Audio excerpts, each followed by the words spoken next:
Okay, I'll go ahead and call the meeting to order.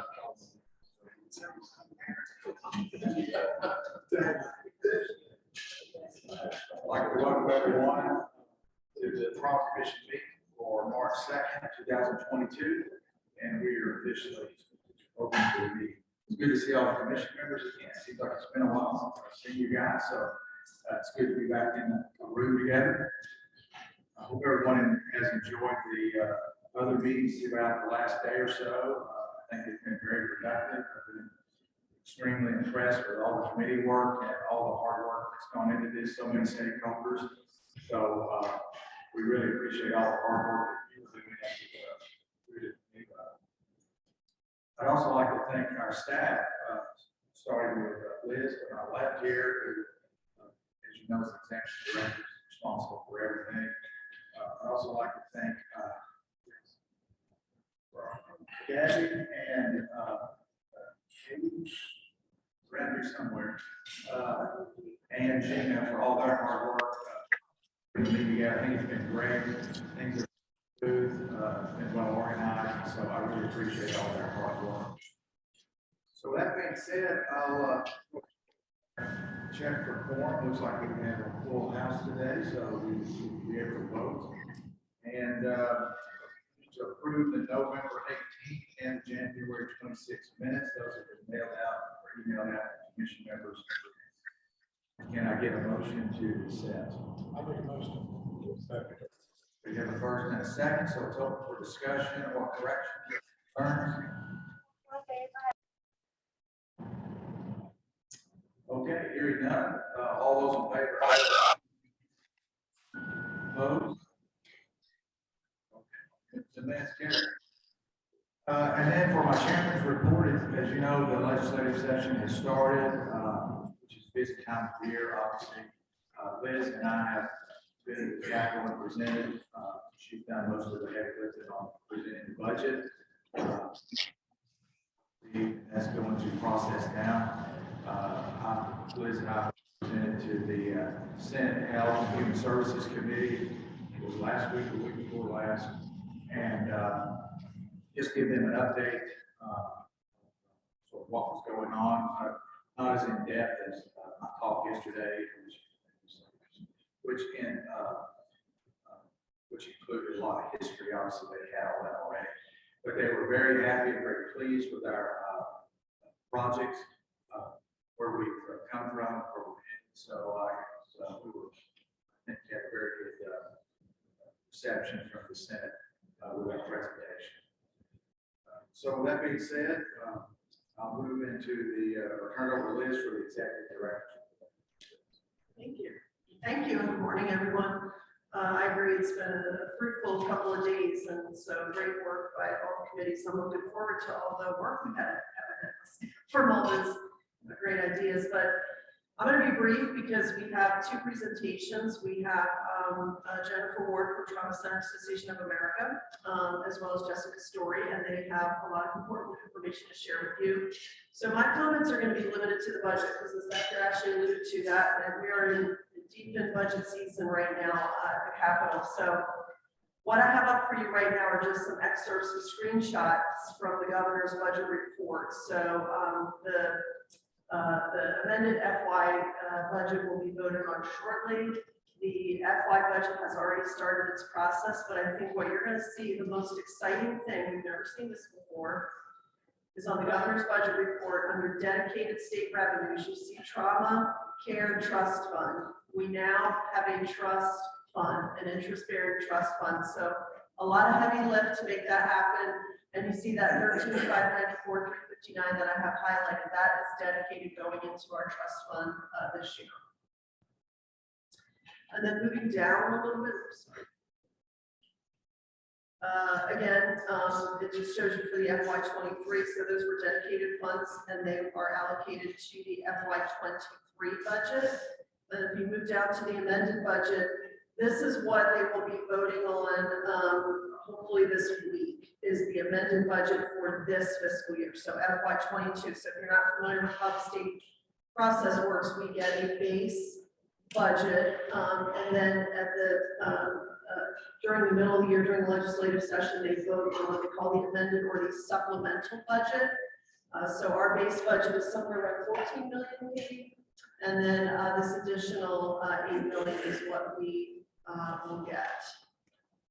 Some changes. So the big Mac Daddy right here is that our total, the governor's recommendation for FY23 is $21.4 million.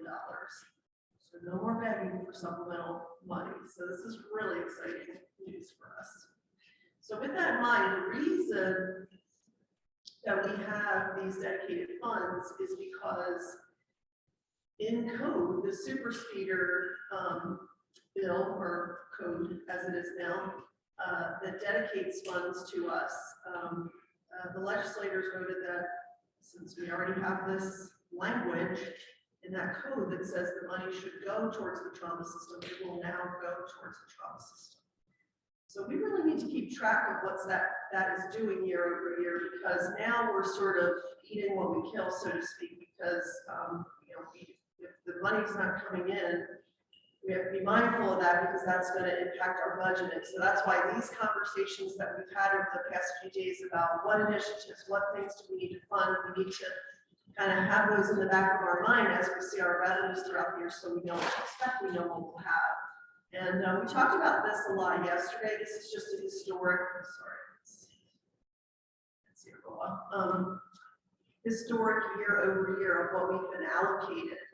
This might look a little bit confusing, but that green line is that what I said supplemental or that mid-year budget, so where we get a base, and then they give us the, we don't get all that super speeder, we've never gotten that before. So that green line is them giving us the additional funds, which has taken us up to that $20+ million mark annually. So now, what becomes really important is to track month over month, are we doing better or are we doing worse? Because if we're doing worse, last year actually wasn't a great year for super speeder. FY20, the year of the pandemic, was actually a good year for super speeder. I guess people were just blowing it out on the roads because there was nobody on them. So we actually did really well. But FY 2021 revenues were down a little bit. Now this year we're up 17%, so that's good news. So we have to kind of keep track of that. So that's it, unless there's any questions.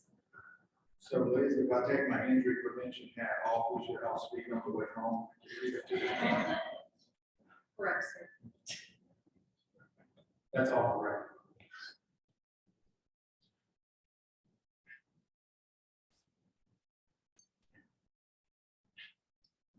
If no questions, we will move into Jennifer Ward from TCAA's presentation. And Jen, I will put you on the screen mode and clear her.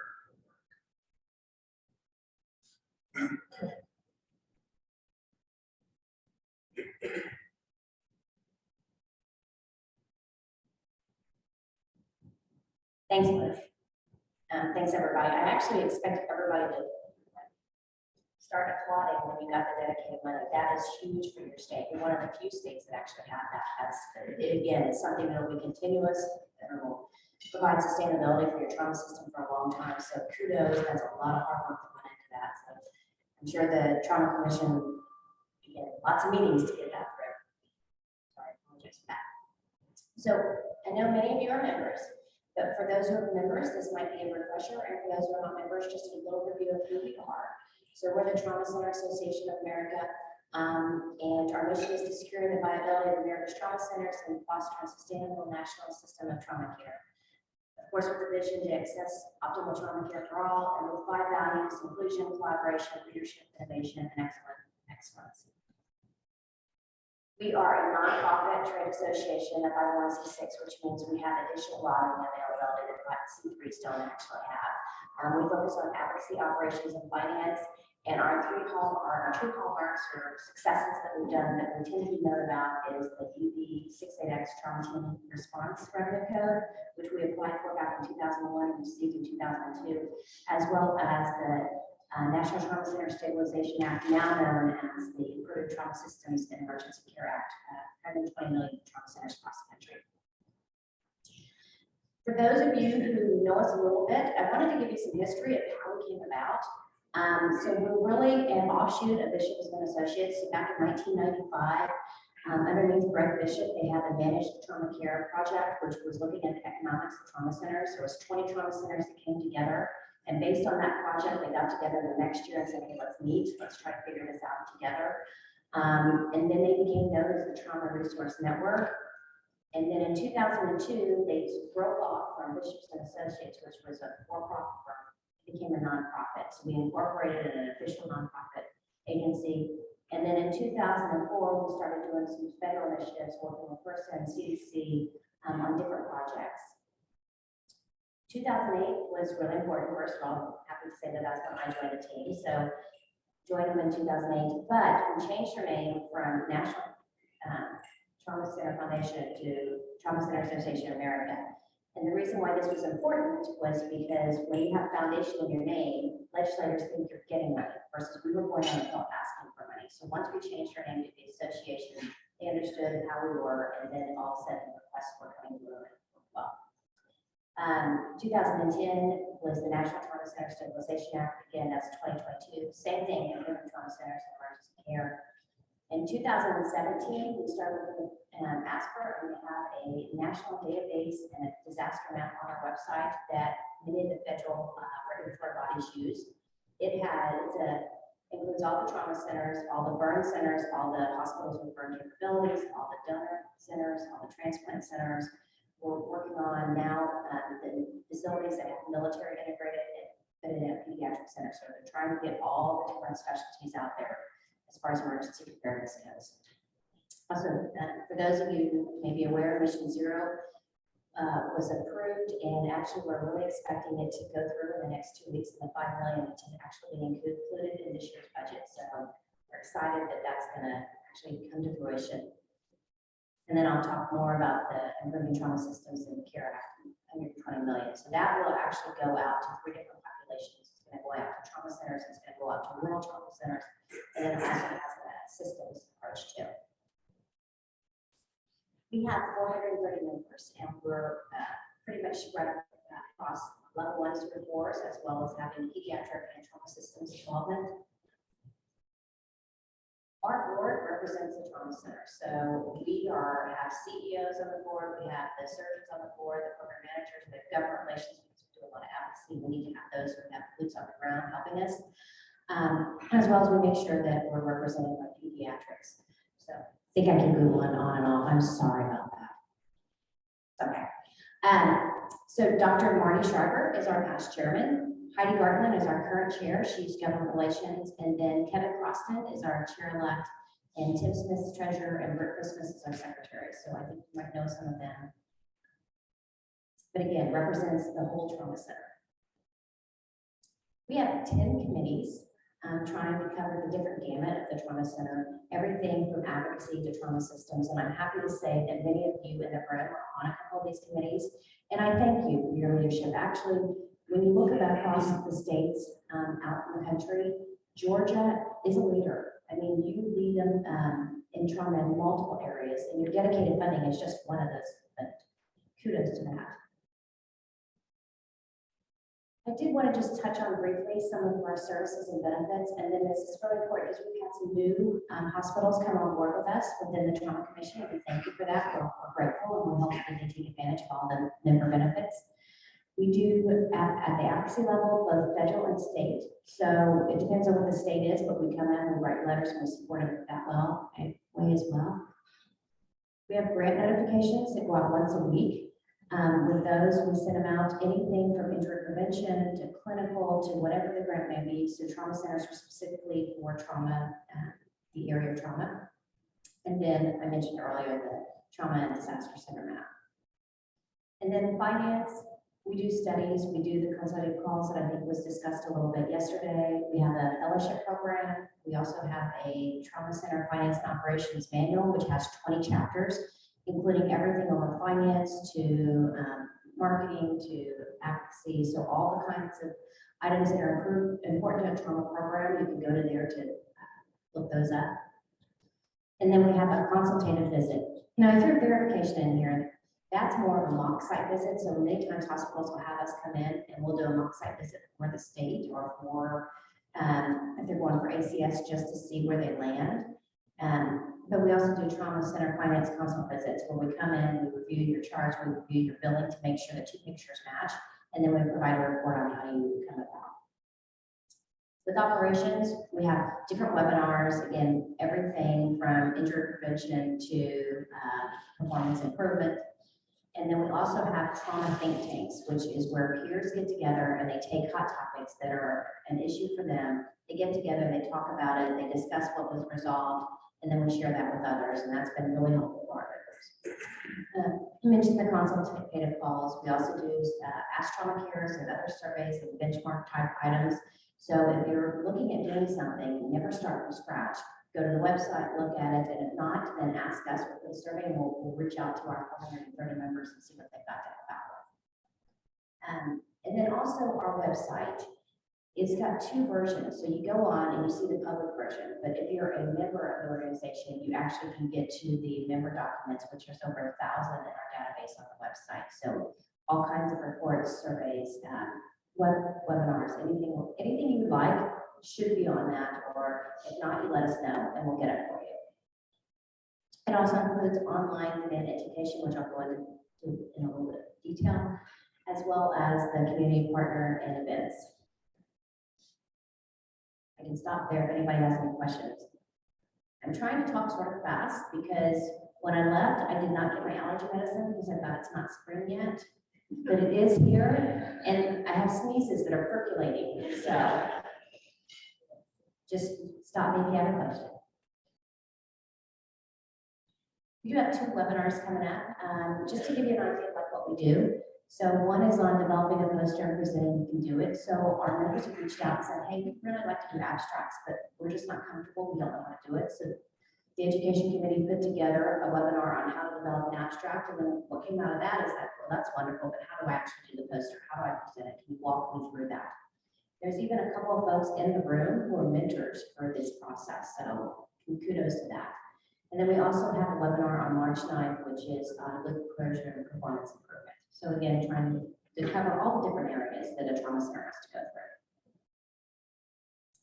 This is just a snippet of our map. So it's not the whole map. You can go into the map and you can identify specific burn areas, specific trauma centers. If you want to only look at level 3s, you can look at where your areas of need are and so on. But just want to give you a little glance at that. Now this is when it goes into, so you saw my slides. Now these are Kayla's slides, which are a little bit fancier. So with our online education, the way the membership is as a member, you get like 10 to 15 accounts, which is your program manager and all the really the key positions within the program and key finance positions. They have access to absolutely everything we have because we're a member organization. What's ours is yours. Then we have the online education, which is for all the clinical personnel in your hospitals. And so we have some hospitals that have like 700 people on the online education. It's amazing.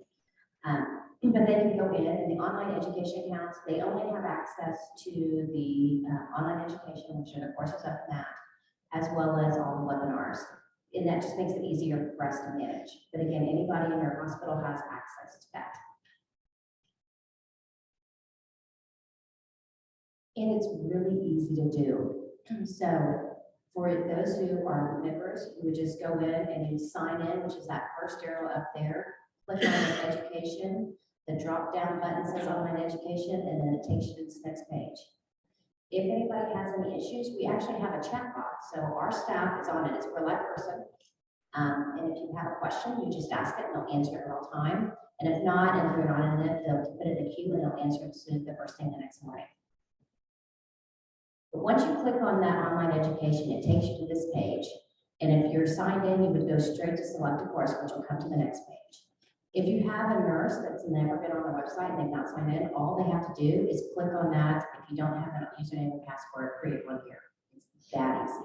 So when we first started out, we made it a little difficult. The program managers and education folks had to like set up everybody's accounts. months, we realized that was just too difficult and too much work to ask for anyone. So now we have it where everyone in the hospital can go on and get the education as they need it.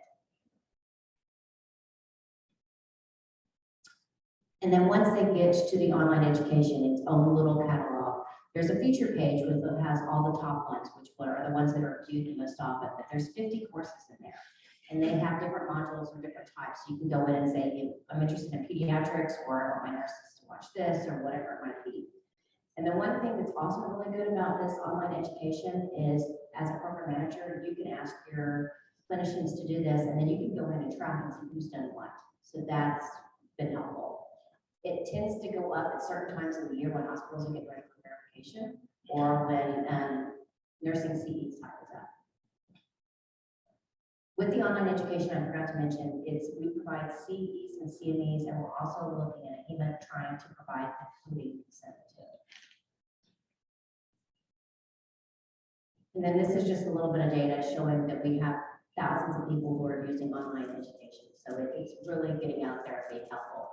And if there's any topics that are not covered with the online education, we just ask for you to reach out to us. So if there's something that you think you need your hospital needs and we're not doing, please let us know, because that's the only way we can, try to improve upon that. The next few slides are just a couple key things that we've started doing in the last couple of years, and we want to bring it to your attention. So one thing the education committee did is they are taking different positions and putting together core competencies. So you can see what a beginner person as a program manager should do, a middle person, an advanced person, and so on.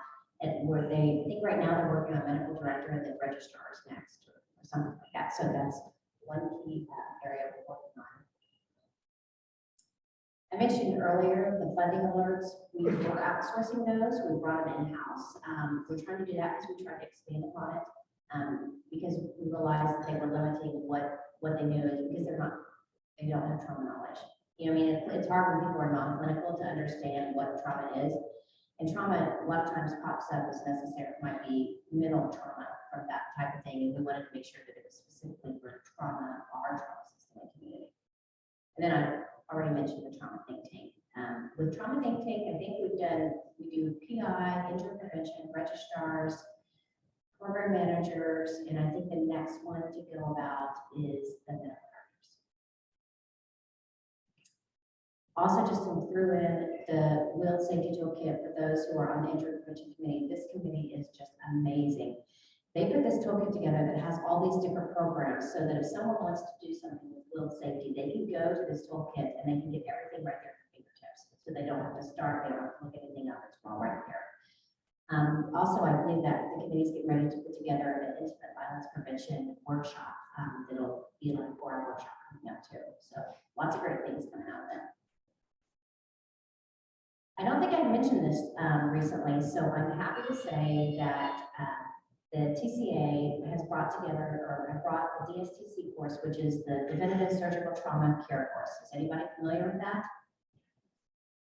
Outstanding, couple. So it's an international course that has never been brought to the States, and it's because you have to have a national sponsor. So they reached out to us, we became a national sponsor in 2021. We're going to pilot our first course in Portland, Oregon in 2022. This is a very comprehensive surgical course for not just the surgeons, but also for the whole OR team, so the OR nurses, anesthesia, and so on. It's 3 days, very comprehensive, with skills labs as well as lectures. And we're excited. We actually have some folks from HHS that are going to come and audit the course and see if they want to try to support some courses as well for the country. So excited for that. And then on the website, sorry. Oh, I'm not this good at this. It has, you can go onto that and you can see more information about the DSTC course. You can see upcoming courses and so on. But again, this is an international course by IATSE, and we're just the national sponsor, but by doing this, we're able to bring it to the States. I also wanted to share our upcoming conference. So we have that multiple different courses, medical director, finance and business. We have a diet course, which is really a leadership course. So we have diets and triads. So sometimes a hospital, if they have a pediatric coordinator and an adult program coordinator and a medical director, all 3 of them will come. But you have to come as a team. It's about teams working together. And then also the PTSD course, and I think I went through all those. And then our annual meeting is May 3rd and 4th. Sorry to say, yes, we're virtual again this year. We decided to go that route. Now in 2023, I keep thinking every day that the contract's going to be signed. But we should be in Albuquerque in 2023, so excited about that. For those who are new to TCAA, welcome to the team. We're so grateful to you and to the commission. As I said earlier, the more hospitals we have, the more of a loud voice we have in DC. I mean, when you say you've got 430 trauma centers across the country, then they all send this to you. As you're new to us, feel free to go ahead and schedule an orientation call and a finance call. Somebody stopped by the booth yesterday. When we talk about finance calls, it's not a one and done. So if you have a call and then you need to have a follow-up call from that and a follow-up call from that, we're a member organization. You ask for it, we provide it. That's what we're supposed to do. Also, please encourage everyone in the hospital to register for the educational offerings, the webinars, look at the best practices, take advantage of that online education. Again, it provides free CEs and CMEs. It helps anybody out in a time. I hate to say we've had a couple hospitals join just to get that. But again, it's good to be able to provide that to our members. And then also take advantage and engage in the networking. And that's all I have. Questions? Something? All right. Well, it's been a joy to be here. I mean, it's been a wonderful meeting, wonderful program, and kudos to you and all you guys have done. Thank you. Jen, I do have one question or one thing you could touch on, because I know you're and several of us are going to participate in your advocacy day coming up. So can you just kind of brief the group on what I think you have two main focus points typically. I'm not sure what those are. So, and it's constantly changing. So our two main asks right now is to get the Mission Zero appropriated, which on yesterday's call, they think it's going to happen next week. So the ask and the talking points that we have put together right now could very easily change next week, but that's good, right? A win is a win. So we're going to try to push Mission Zero forward. And then also is the Improving Trauma Student Care Grants for $120 million that has the 3 different pockets, which is for trauma systems. It's a heavier dose now on rural trauma systems, which I think is great. Again, I'm glad that they changed and are moving with the needs of the country, as well as focusing on more of a bigger system like with EMS and including that piece of it too. So I'm really supportive of the grants going through. We had bipartisan support, which means that both sides of the aisle is in support of it, so nobody's against it. They all think it's agreeable. We just have to, sometimes when things are going on like Ukraine and the pandemic, they put things to the side. And so hopefully we'll still make our way through.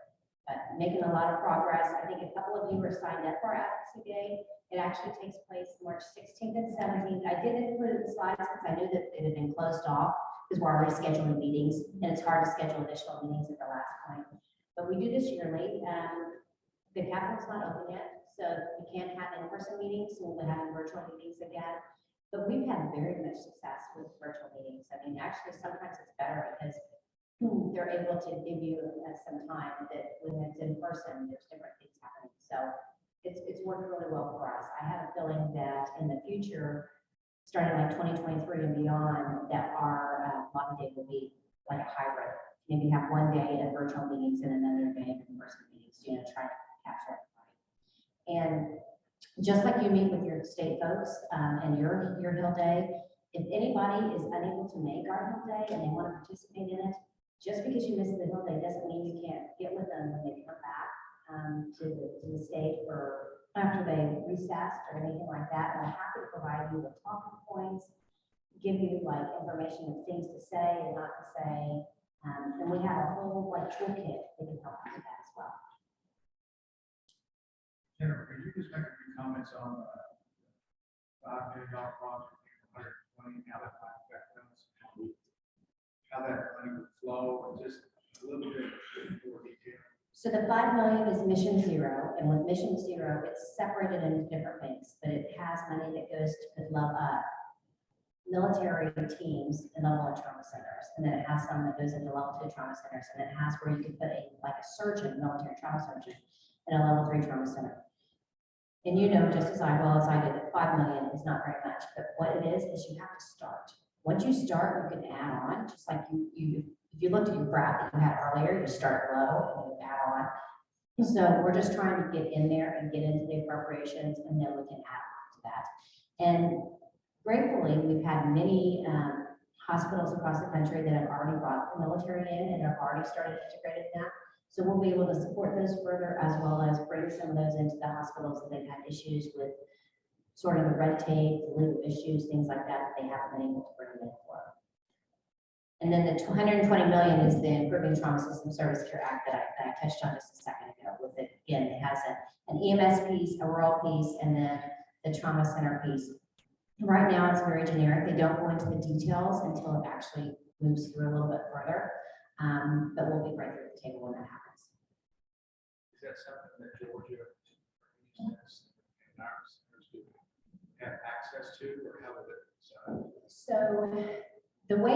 So we're TCA and we lead a trauma coalition. So there's a trauma coalition that includes pretty much all the different, so like the American College of Surgeons is on the trauma coalition, the NAMT is on the trauma coalition, emergency nurses on the trauma coalition. So we work with all our partners, so they know all this stuff is going on as we're trying to get it through the legislators. Because if you don't have everybody's buy-in, then it's not going to go through. So we do that. But so as soon as it actually does go through, it would be national. So ag, I mean, there would be not any specific area that would be able to have it. But we are working with our partners. So that's why I said it sort of covers everything. That might be something, once it's appropriated or approved, assume that there'll be more detail, and we can apply for a grant possibly. So our goal is that as soon as it gets closer for our members to sort of get a heads up, like here's the application process, here's what you need to do before it actually goes open. So, yeah, and then we'll put that up on the website too, because we want to help out trauma centers in general. I mean, because we're all out there for the same goal. Thanks for your work. It's great to have someone advocate for the system at the national level. You know, they've been doing that for a long time. Plus, of course, yesterday was phenomenal for bringing the financial teams, and clinical teams together for trauma centers. So we appreciate all your hard work. Sounds good. Thank you. And if you're a level 3 or a level 4, you've got a grant funding to be a member. So please make sure you're taking advantage of your membership. And if, as Jen said, a lot of people join for the finance consultation. And if you just download that finance manual, there's just so much content in there now because it's developed by your TCA fellows. Absolutely. And it's a big hill. So it's not going to be like you go in and you ask for a change and they're going to accept it immediately. It takes time and it takes energy and effort. But once you do it, it'll be very good for your hospital as far as being able to support your program and be able to sustain it for the future. Thank you.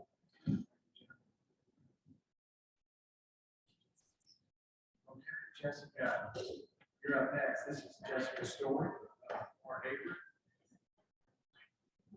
Oh. Check. She's got it already on the- or you can use the hand. Thank you. Not sure if I need that or not. Oh, Jen, I can have that. That's okay. She doesn't.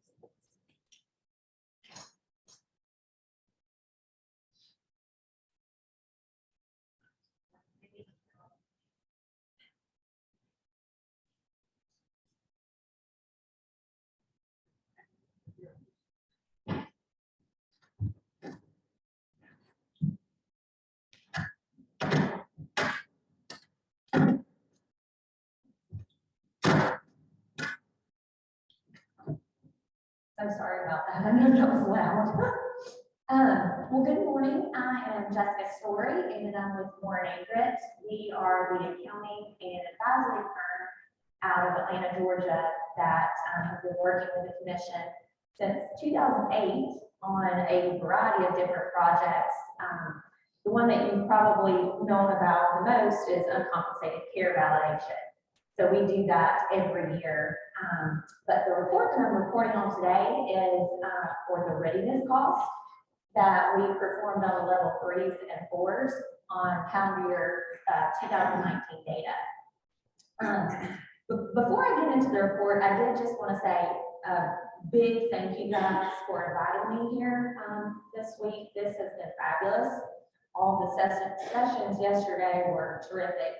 I especially enjoyed the finance presentation yesterday morning. Of course, I'm a finance person, but I just think it's so important that you guys realize the connection that needs to happen between finance and clinical. I see that every day in my work, not only just with, working with the commission, but with other organizations where, finance and development, fundraising, program, or, working together is just absolutely important. So I appreciated that and enjoyed that session.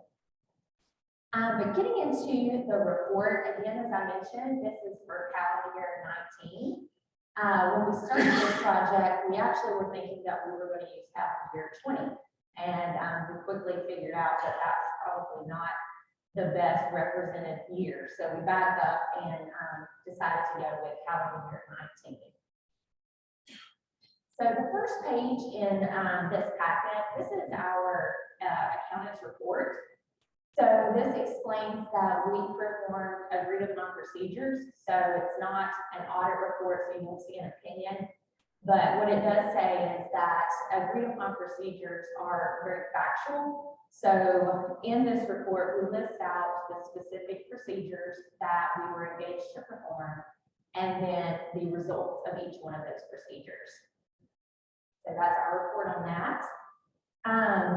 The next page that we have here, these are the level 3 and level 4 centers that participated in the project. We did have 100% participation from all of the centers that were designated in 2019. So we had 8 level 3s and 6 level 4s. The next page is, as I mentioned, these are the specific procedures that we performed. We did do this engagement back in calendar year 16 data for the level 1s and 2s.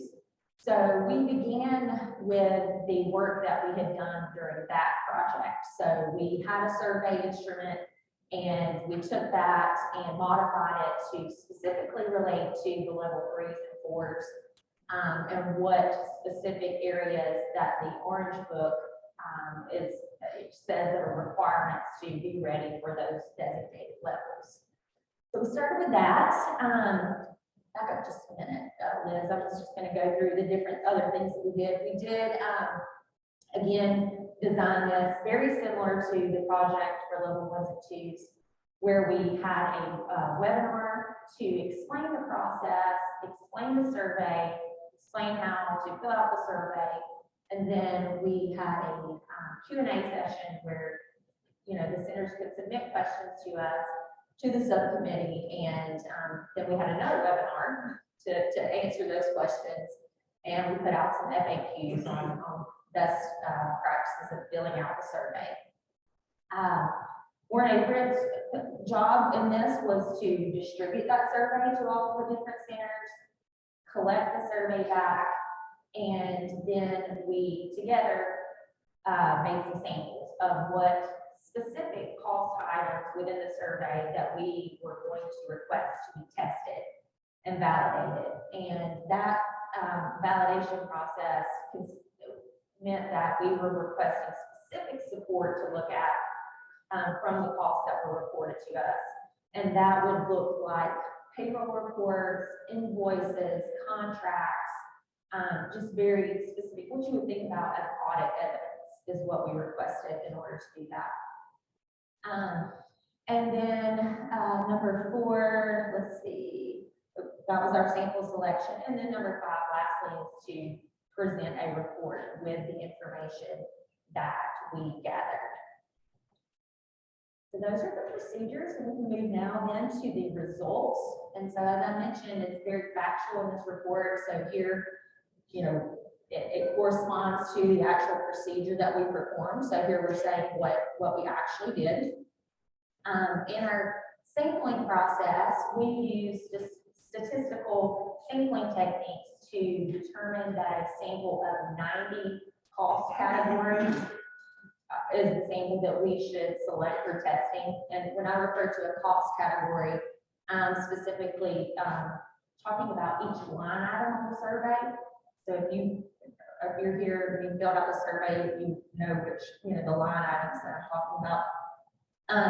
But we also wanted to make sure that we tested every center. So every center was selected to have at a minimum 4 of those cost categories selected for testing.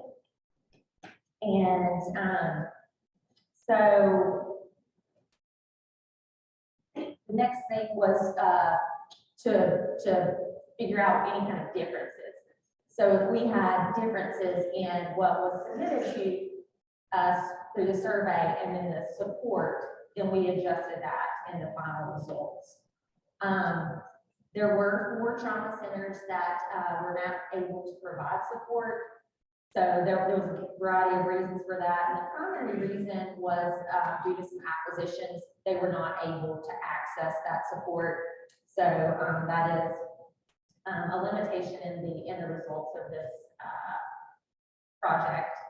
I did want to point out, it's not in this report, but I think it's interesting and I think it's important that during our validation process, we did decrease the overall total cost by about $36,000. So that means that we found costs that, for whatever reason, were not appropriate to include in the readiness cost. 99,000 of that was from level 3s. That was 99,000 decrease. And actually, the level 4s had an increase of about 63,000 in our validation process. And some of these differences, there's a variety of reasons. There were differences. Some of that had to do with errors in completing the survey. There were maybe some transposition errors or some typos. The percentage was different, where it should have been 24% and 0.24 was entered. So there were, various reasons. Sometimes the support just didn't match up with what was included in the survey. So those were, some types of reasons that there were differences. One other thing that I wanted to point out, which isn't necessarily in this report, is we did ask all the centers to, when they completed their survey, to include all of their costs. The final results here only include costs that are required in the Orange Book. So I think this is an interesting number. If all of the costs were reported here, that would have been about a $1.7 million increase in total cost. So that represents the cost that these level 3s and 4s have over and above what is actually required. So I just think that's interesting to note because that's not shown here in this report. But we can move on beyond to look at some of the, just a little bit, go back up, sorry. Some of the actual results here. So the main thing on this table in the cost categories is that on average, level 3 spend about $1.75 million for readiness. And on average, level 4s spend about $81,000. So that is, again, only the required costs that are presented in the Orange Book. The next table that we have here shows what the low amounts and high amounts and the averages are for each level, level 3 and level 4. The high amount for level 3 was about $3.2 million. And for this particular center had a lot of subspecialists. So that was about 2.5 million of the 3.2. So that's interesting. And then for the high, for the level 4, the 154, that center had mostly administrative costs. So I just think that it's interesting to see where those costs are coming. So let's see, we'll go on to the next slide. This is a lot of numbers, and I don't know that anyone could possibly memorize everything that's behind these numbers, But I think that, you know, that what you see here is, you see a lot of blanks in the level 4 categories. And again, that is because those costs aren't required for that level. So we can go on to the next page.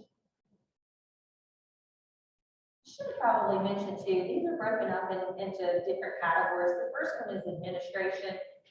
Now we're going into the clinical medical staff category and the education and outreach category. And you'll see that there's, you know, a lot of blanks for the level 4s. Again, that is because mostly all of those categories are not required. Same thing in the education and outreach.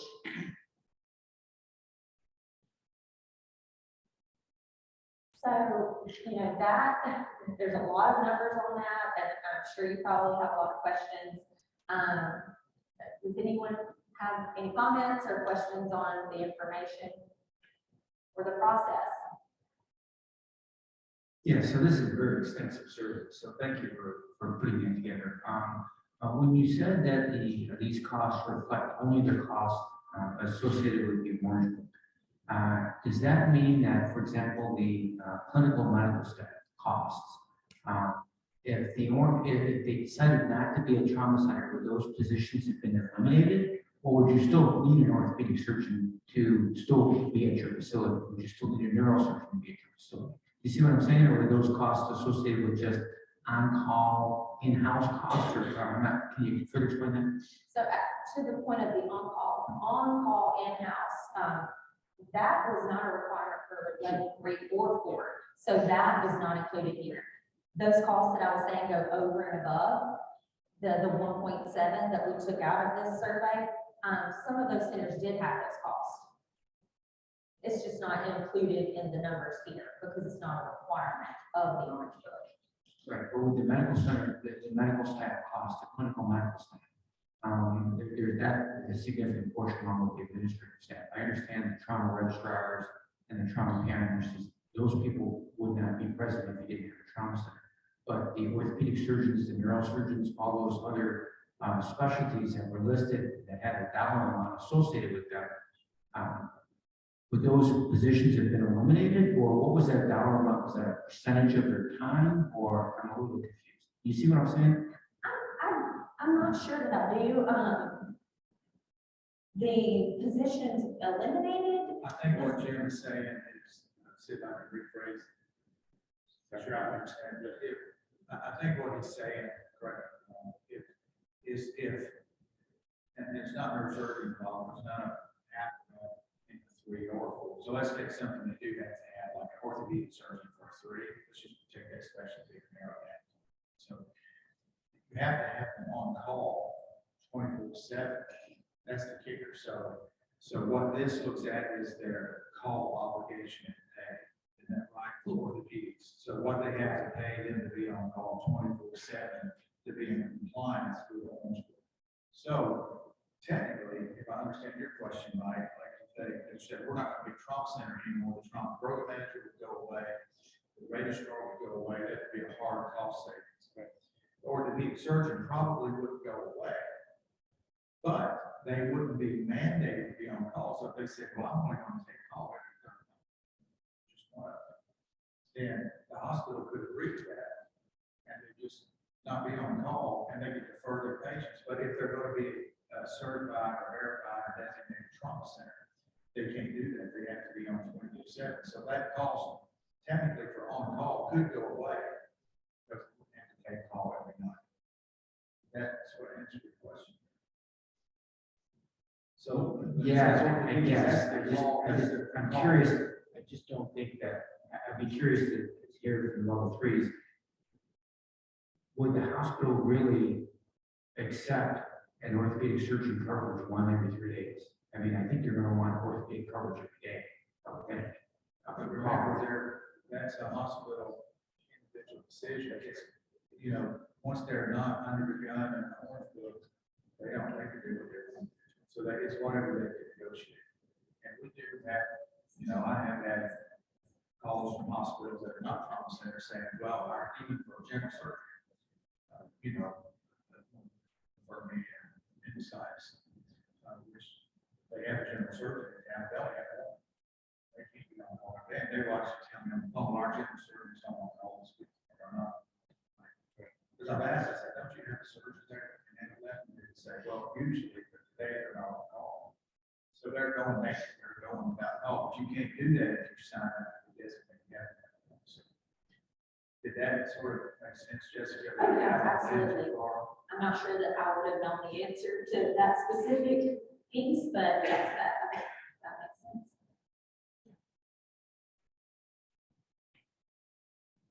Any other questions?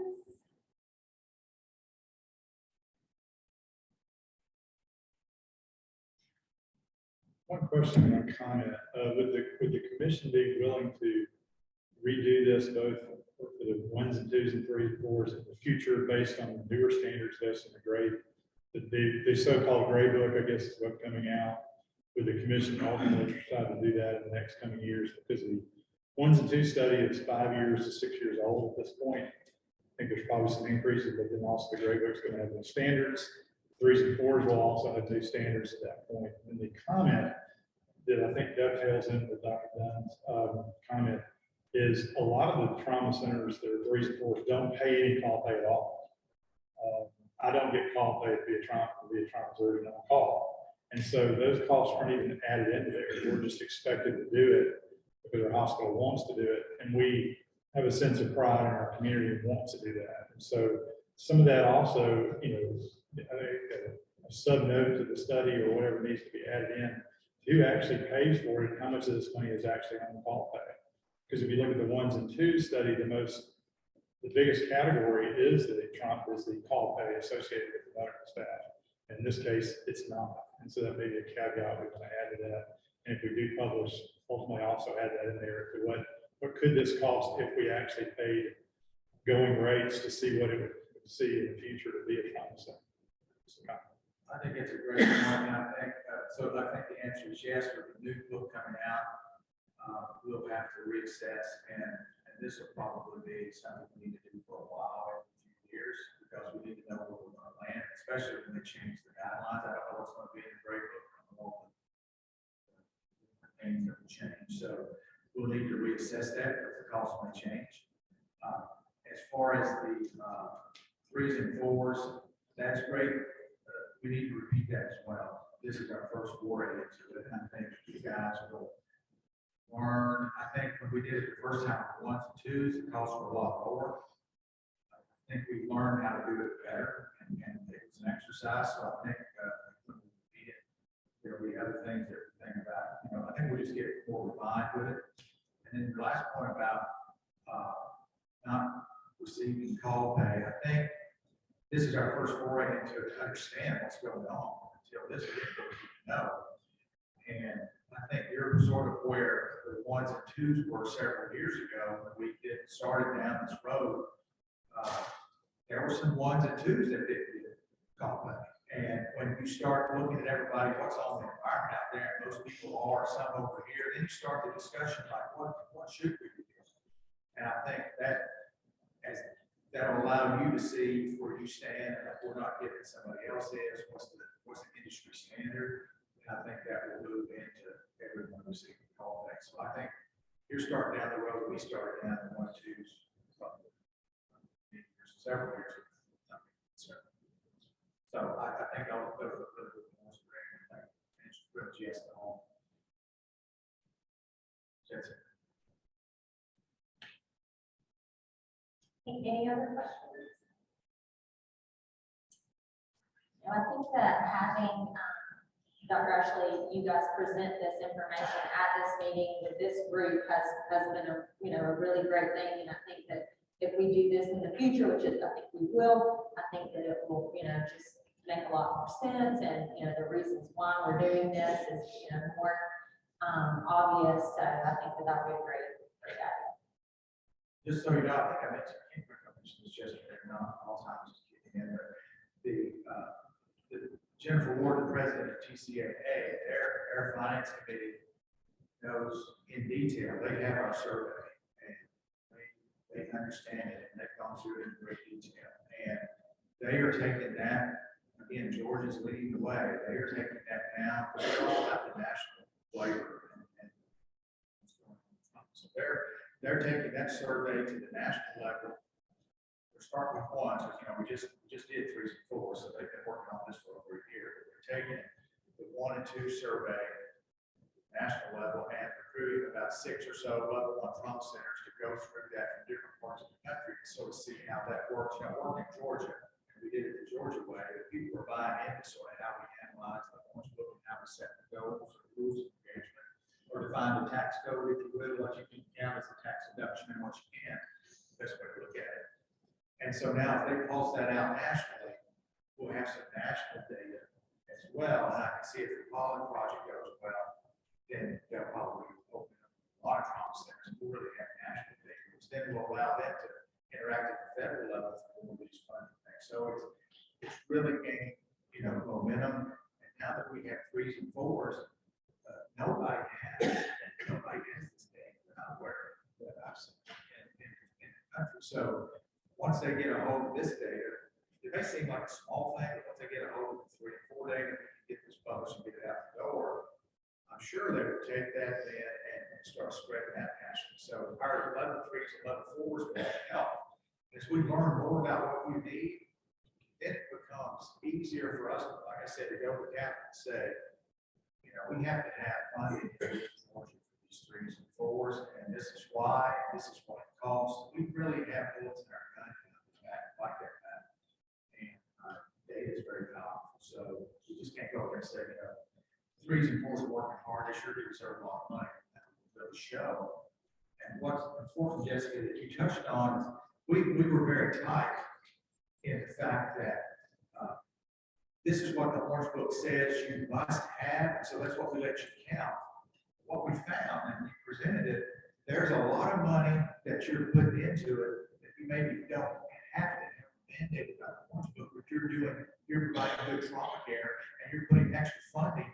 We need to know that because we can say, this is really not this is the bare minimum cost, but this is really not what happened in our 3s and 4s. It's costing them more to do this business to take good care of patients. We need even more funding. So that'll go in the manuscript. We'll focus like it's costing more than what actually saying it should have. So I think there's a lot of good things. Absolutely. Anything else, Jessica? I don't have anything else to add other than you should be very proud of the work that you're doing. And I appreciate all of your help in performing these procedures. So thank you. Thank you.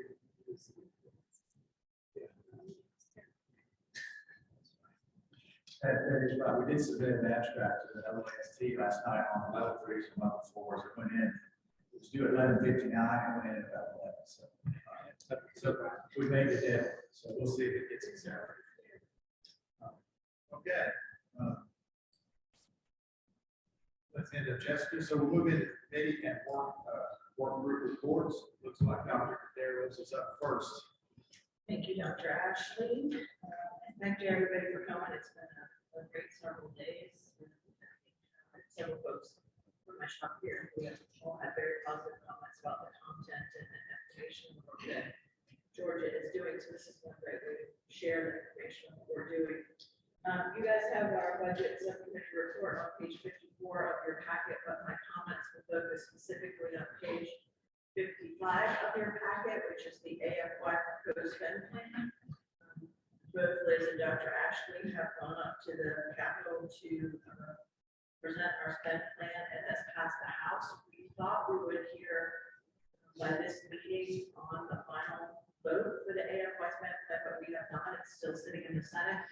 However, we feel very confident on the dollar amount that will be allocated, so we are requesting on behalf of the budget subcommittee that we go ahead and vote to approve the AFY 22 spend plan, which is on page 55.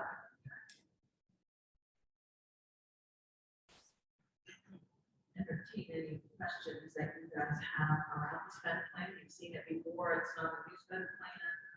It's the same allocation line items. What the difference was the adjustments and the tweaks and the dollar amounts based on what the month came up. Doesn't need a motion coming from the committee, so it's open for discussion.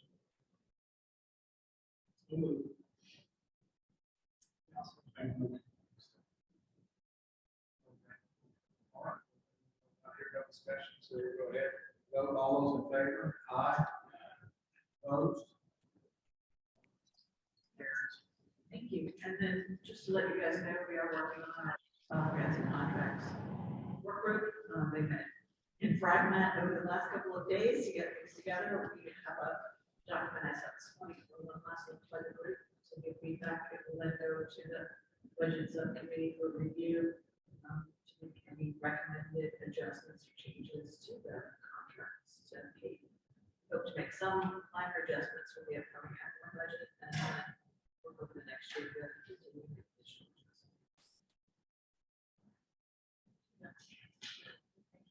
Okay. We'll move now into the EMS committee report. We'll be to Wilbur. So can you hear me now? That's right. So you have to report council late some study in your tax. So document. Only two things I would give a little bit more information on is items to the MLS notation system. We did have a conference call. T-Mobile has been added to our vendor list. In motion or all that people location systems. So T-Mobile reached out to Dr. Boone, helps use that. They have a medical innovation center in Atlanta. We're interested in meeting with the subcommittee to determine or help us figure out what other technology we might be able to utilize with our systems. So we had a conference call with them, I think, before last. And it went pretty well. They had several of their health folks online with us, and we're targeting the April 21st subcommittee meeting to try to meet at the Innovation Center in Atlanta. No commitments or anything. We're just interested in seeing what new technology is out there that might help us with this project.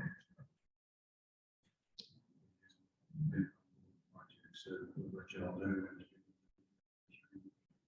Commissioners would like to come to Avenue. The other one is number 4 with U.S. training.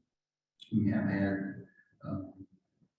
we're very proud of the 100,000 hours, obviously, last year we did. The other piece that came up at the last subcommittee meeting, the only question I had again from another individual in the community is the course locations. Several of the courses are NAUT courses, which are national courses. And to do those courses, you can't just do them anywhere. The site has to be approved by an individual that says the site meets the criteria for the training place, so our space, this sort of thing. So that has given us a little bit of issue about getting out of the new sites and getting them certified. So what some people said, we keep doing the class here, which brings us in. If we ask the question, and we can get someone down there to verify and get the site, we can certainly do that. But seems to be something issue. The other piece that I will tell you is that next week we're starting year 11 on the class, and that has been tremendously well received program. Is there any questions on that?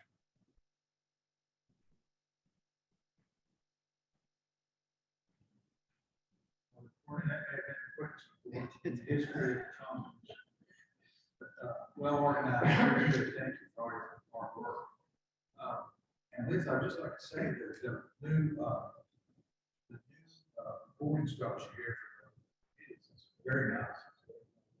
Shows up on the line. Good job.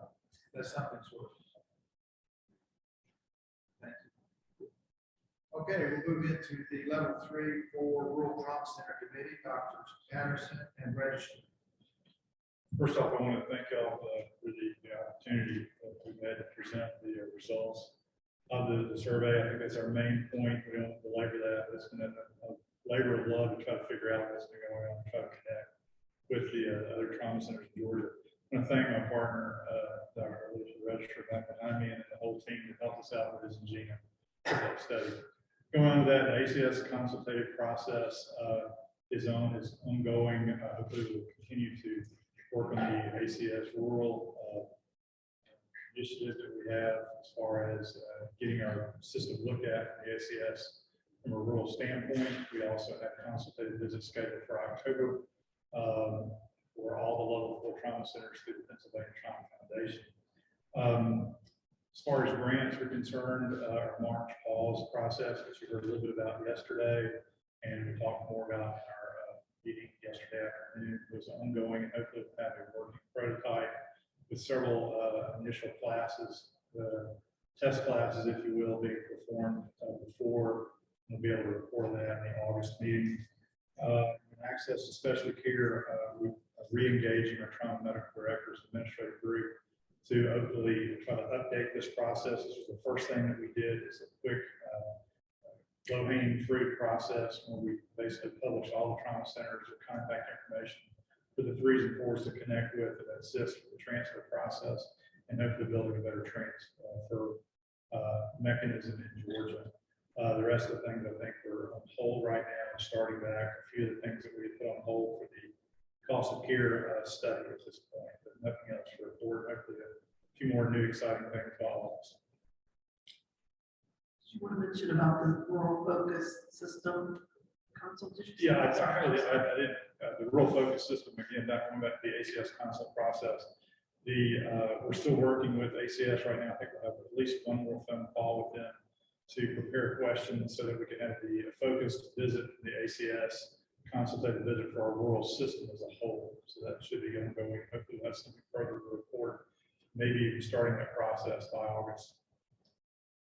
When do you anticipate ACS to come down? I think it's going to be at least another phone call before because they have not totally come up with the entire process yet. We're still working with them. We have questions that we're posing to them, questions are posed to us. So I would hope that we can get this done by the fall in conjunction with the Pennsylvania Trauma Foundation's review of the level 4s, see how that melds together a little bit and what we've got going from an individual center to the whole system as a whole. So hopefully we'll be able to report something probably going to be toward the end of the year and have all that complete.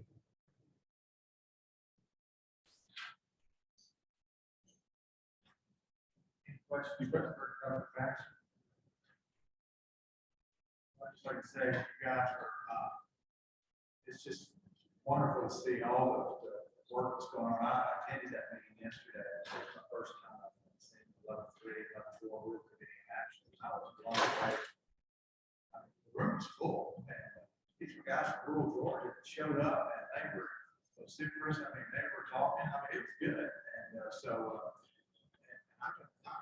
Alicia, I really don't want to tell her. I said, I'm exhausted just listening to all the things that you're doing. So anyway, I'm glad I'm not a member of that committee. I appreciate the team. I appreciate all of the folks from the level 3s and level 4s that come up this weekend. I really appreciate it. Thank you. Very good. Okay, I think we have a built-in break. So we will break and reconvene at 10:35.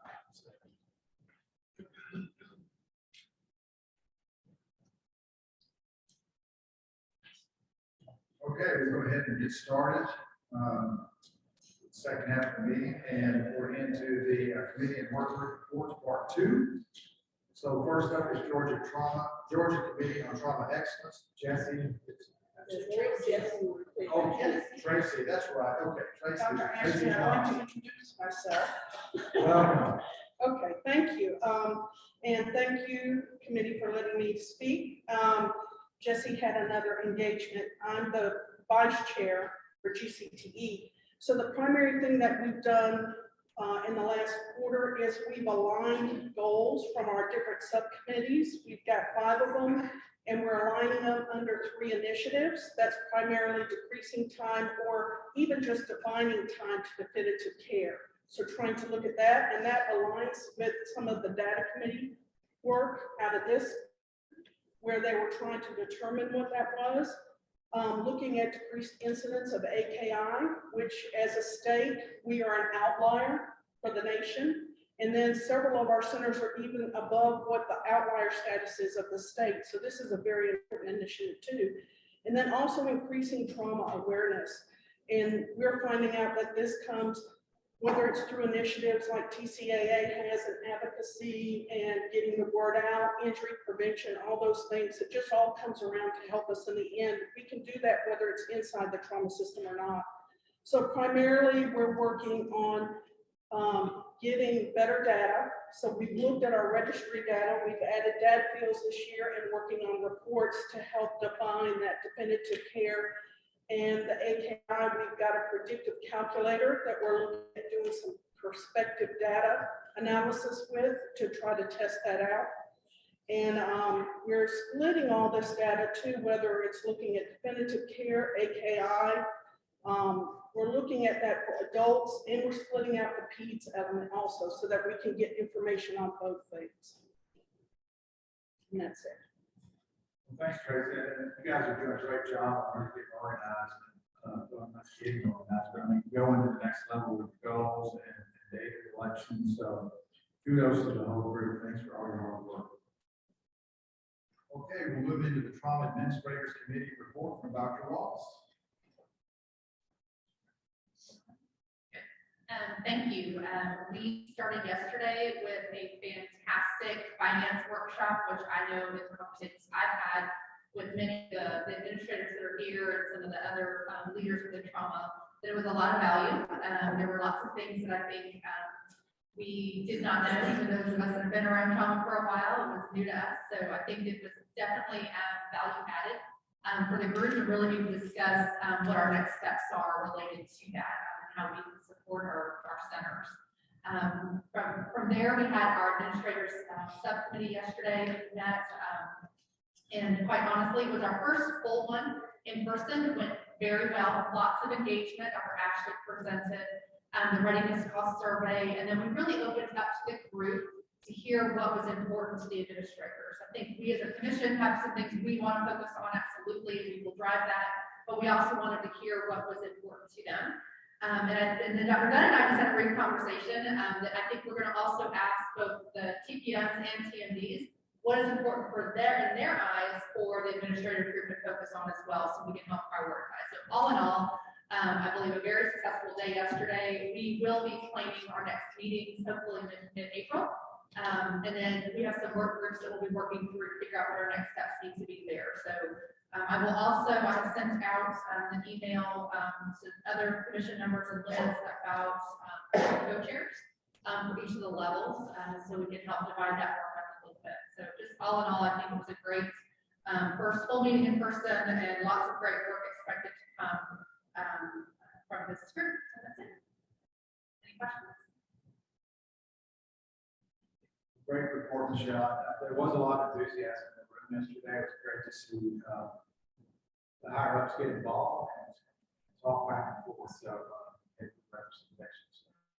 That's a good idea, Jim. Good idea.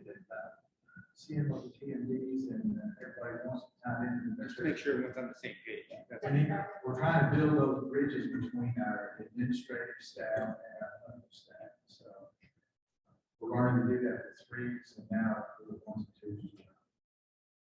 Okay, looks like you're up next, Jim. The Georgia Quality Improvement Program update. Oh, wait, it's your trauma system. There it is. Trauma systems performance committees. Dr. Bennett. Yeah, the whole gist of this committee, as most of you know, is really to try to do definitive timely care.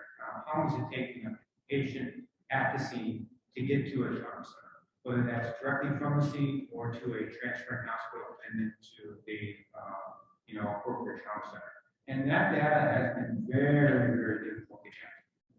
But I just want to have a shout out to all the community members. The entire staff of all EMS and T, never say that. From Maria to David to Maria, everyone involved, and then specifically Gina, and take the line share of work here. If we can just go straight to the slides here. Keep going. And right there. Okay. So next slide. Next slide. Okay, great. So what we're looking at here is an initial data of all the patients that we looked at.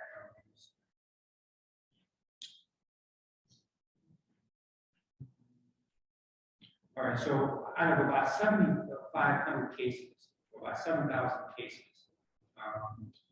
we were able to find about 5,000 cases, 5,500 cases that have all the appropriate data fields that we needed to determine the time from when the EMS was dispatched to the time the patient arrived at the level 1 or 2 trauma center. For patients that were transported directly from the scene. So about 67 cases, if you look at the pie chart at the back, the pie chart, the vast majority of people arrive from the same. That's the blue bar, that's the blue pie. The orange pie is people that are transferred to an outside hospital first, and then get transferred to level 1 trauma center. And there's a smattering of people that come directly from home, or the unknown, or not the category. But the vast majority of patients are either coming from the scene or from the transferring hospital. Of those coming from the scene, we had enough data on about 76% of those patients that of all the charts that we looked at to be able to pull a definitive time to care. I'll discuss what that actual number is in a minute. But the problem becomes the patients that are transferred to an outside hospital first. These people are usually from rural communities. They're going to their critical access hospital in their small town, and they're being transferred from that hospital to the level 1 or level 2 trauma center. That's usually in 2 different ambulance services. One is the local EMS, and then another is either the local EMS that has to leave their county, or they get a transferring ambulance service to transfer that patient. And there's a significant delay there, which has been a problem. We never really knew. I think all the trauma centers and the referring hospitals know that there is a significant delay, but we've never been able to put a number to it. We need to get that data first to be able to figure out solutions. And I think we'll get closer to finding that information. The problem is getting accurate data. The data I'm going to show you right now is only on 16% of all the cases that were transferred out of 2,300 cases, but we only have the complete data on 374. Well, we can make some conclusions, but this is a huge sample size issue, right? We got a huge type 2 error. So we got to be careful on any decisions that we make based on this data, but I think it's a good first step. And then we've got some solutions to try to increase that number to get more accurate data. You go to the next slide, please. So here's when we start seeing some times. This is for people who are transferred directly from the scene. The median overall scene time from the time EMS is dispatched until the patient arrives at the trauma center is about 55 minutes, which in rural Georgia is actually pretty good. If you get injured in downtown Atlanta, by the time you get to Grady or Atlanta Regional, that may not be so good depending on rush hour in Atlanta. But I think for the vast majority of Georgia, I think that's probably a real time. And that is, if you include the time it takes the EMS from when they're dispatched to arrive at the scene, how much time is spent on the scene, and then transport time. Transport time is the vast majority here. I think most of the trauma medical workers in the room will agree that our EMS groups are pretty good at not spending time on the scene. They don't stay and play. They scoop and run for the vast majority of it. So a lot of this is transport time. So if you go down and then if you look at the bar graph here, it's basically just broken down by trauma center designation. Level 1s is about 57 minutes, level 2s is about 52 minutes, and then level 3s and then level 4s are 55 to 53 minutes. Now you have to understand that most of those level 3s and level 4s are going to then transfer to a level 1 or level 2. So that's just initial time to get them to that initial center. All right, why don't you go to the next slide, please. Jim, can you go back? Sure. So I go back there one slide a minute. That's interesting that, and again, we're just starting to learn. We sort of, Yeah, we're just you're really just scraping the surface here, but that's interesting that on a pretty good sample size, you have 76% of the patients with data. So 57 for a 1, and then I would have thought there'd been more difference between, you have to assume the 1s are sort of in an urban area. Right. And the level 3s and 4s are probably not. And they're very close times, so very interesting. Well, I think some of that has to do with like Macon and Savannah, even Augusta to some degree. They are they're in an urban area, but their catchment area is huge. So that patient is coming from a rural facility, or a rural, in a ditch somewhere. Well, I mean, these are just from the scene time, so these are coming straight there, but we're sort of spread out. So, you get into the downtown Atlanta traffic, Right. and then versus you're farther away in the rural areas, which you drive faster. You get there, there's no traffic. So I don't know, And then they can contribute to the super speeder, that's it. there you go. You can't make any comments, but it's just interesting to see that sort of level out where. Does this include, Dr. Brown, does this include, your, No, this is just ground transport. This is only ground transport. All right, I want to go to the next slide, if we could. This is the patient injured at the scene, transferred to a referring hospital, picked up by another ambulance, and then transferred to a definitive care. And the big issue, the big number that jumps out is 16%, right? Only 16% of all the data fields that we needed to determine this time were filled out. So, it's a very limited sample size for sure. But if you look at it, and these numbers are astronomical, right? If you have a critically injured patient, it's going to take them almost 6 hours from the time that they get out of the ditch until they get to a definitive, trauma center. It would be a level 1 or level 2. And now they are getting some care in the back of that ambulance. They're getting care at the referring hospital for sure, stabilization. But the 6 hour to 5.5 hour is, in my estimation, way too long. And when you break that down, at least in my shop, what I'm seeing is most of my referring hospitals do a great job in calling for transfer the minute they realize that patient has outstripped their resources. Almost before they've even got their initial life signs, they know that they're going to need to transfer the patient. So they're there clearly less than 2 hours. The big hiccup for me, what I'm seeing here, is transfer time. Transfer time from the referring hospital to the definitive care hospital. It's not the distance, it's finding an ambulance that can transfer that patient, whether it be an air ambulance or whether it be, this is all ground transport time.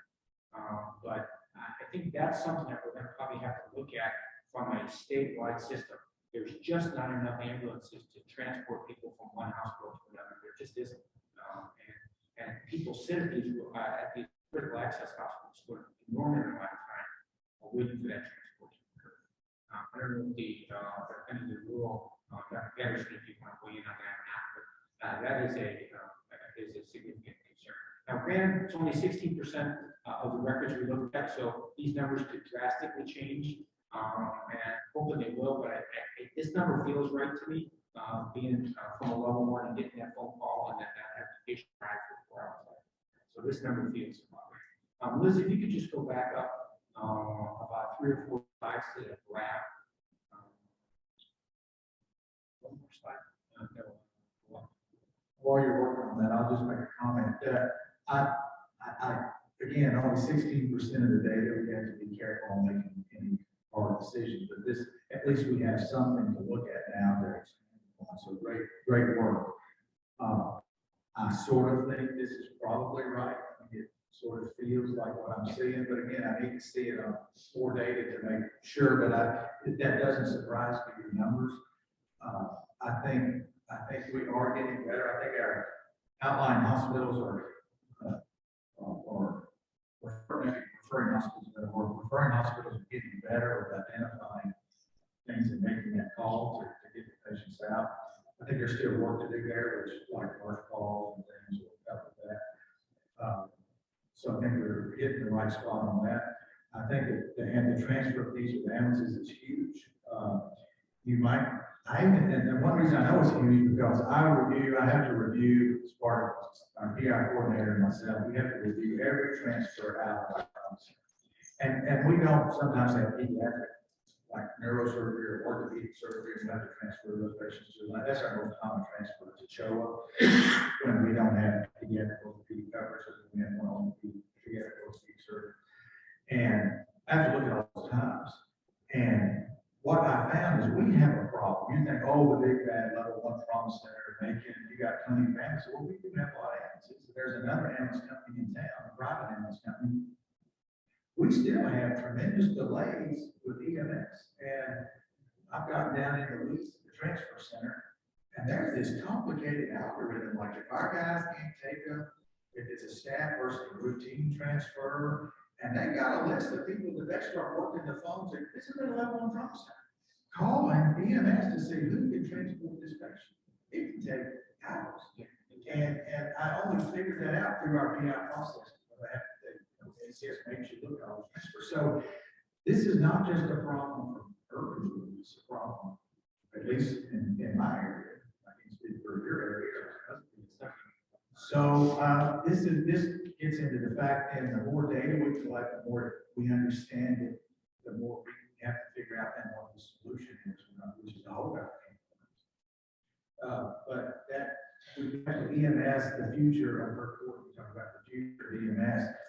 This is the future of EMS. We've got to think differently. We've got to think about funding. We've got to think about resources, but we have to have this data before we can say we can't go to capital 16%. So you're doing a good job of cracking the nut here. We just got to. This is just a spreadsheet of breakdown of the times. This is for the people that are transferred to an outside hospital. But the first column is the EMS dispatch time to arrival at the scene, which is 9 minutes. They spend about 17 minutes on the scene, and then they spend about 17 minutes in transport to a critical access hospital.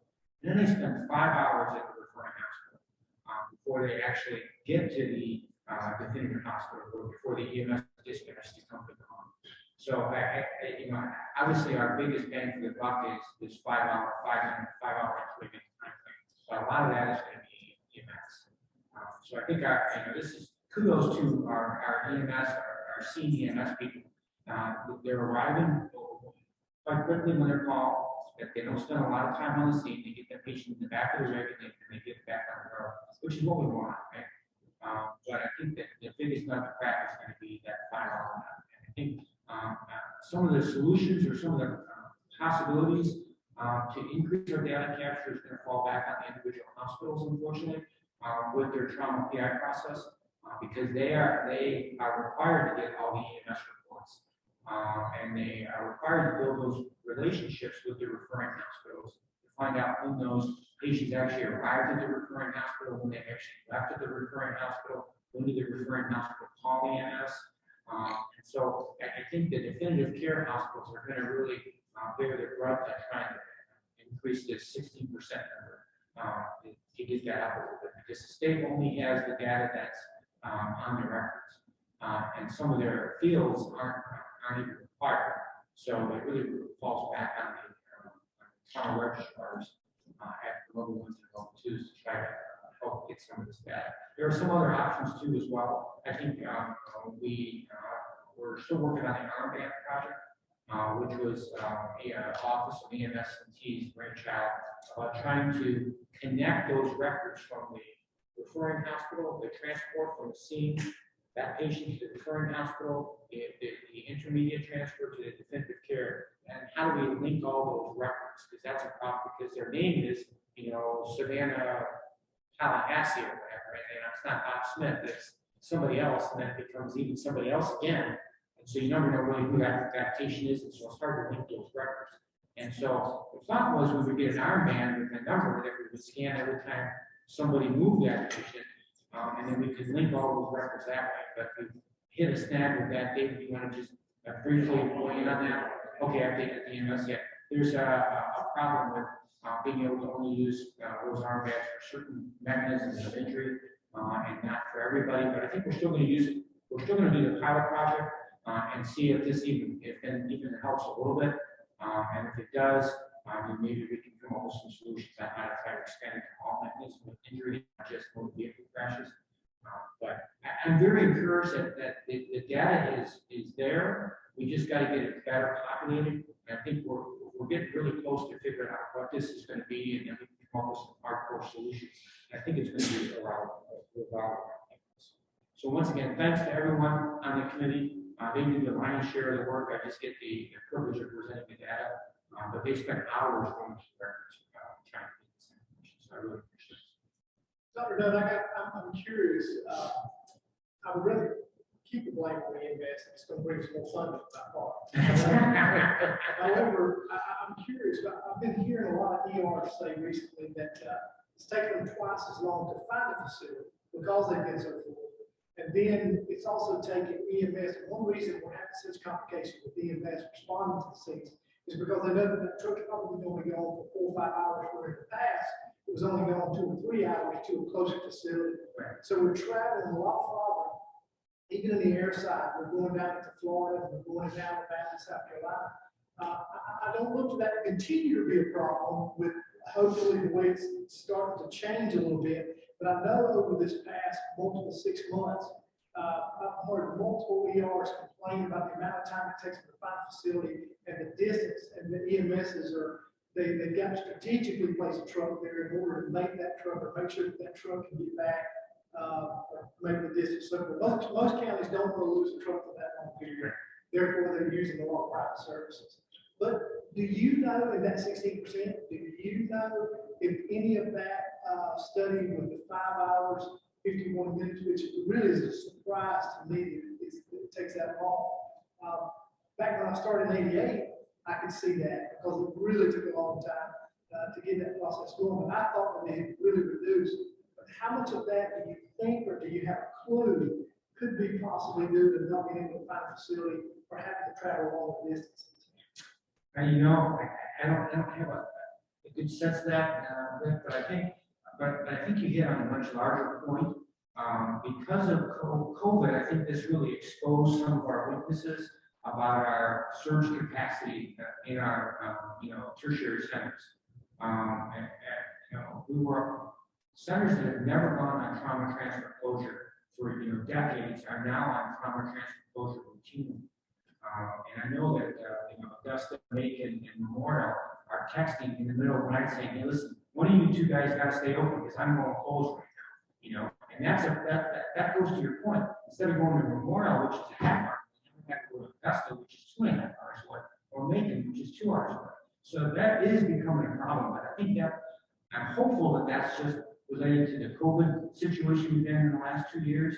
But my fear is that as the population in Georgia continues to grow, I think we're going to continue to see bed shortages throughout the state. And that's just going to exacerbate the problem. I'm a firm believer that an injured patient in Georgia should be treated at a hospital in Georgia and not be shipped out to another state. But unfortunately, that's happening right now. We're losing a lot of trauma patients to Florida because we don't have the bed capacity.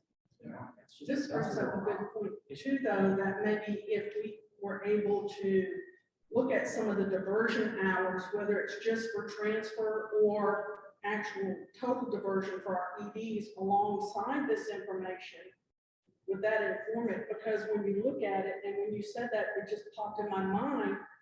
I could tell you in 8 years, we've only been on diversion for, less than 15 hours. And then I can't tell you the number of times we've gone on transfer diversion because of COVID. And like you said, it's challenged the surge capacity, because we lost nurses. We were closing beds because we didn't have nurses. So maybe adding that data into the mix might be helpful in looking at that, and then splitting out what's the travel time of that 5 hours. Tracy, you're making my job much more difficult.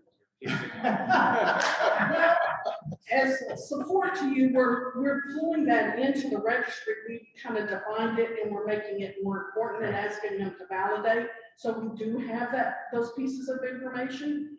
Now, the number crunchers might not like it, but we will hopefully have more than 60. I would agree that gives a much more fuller picture for the data and what the issues are. Right. And so I never even thought of that would be a potential target problem, but it probably very much is.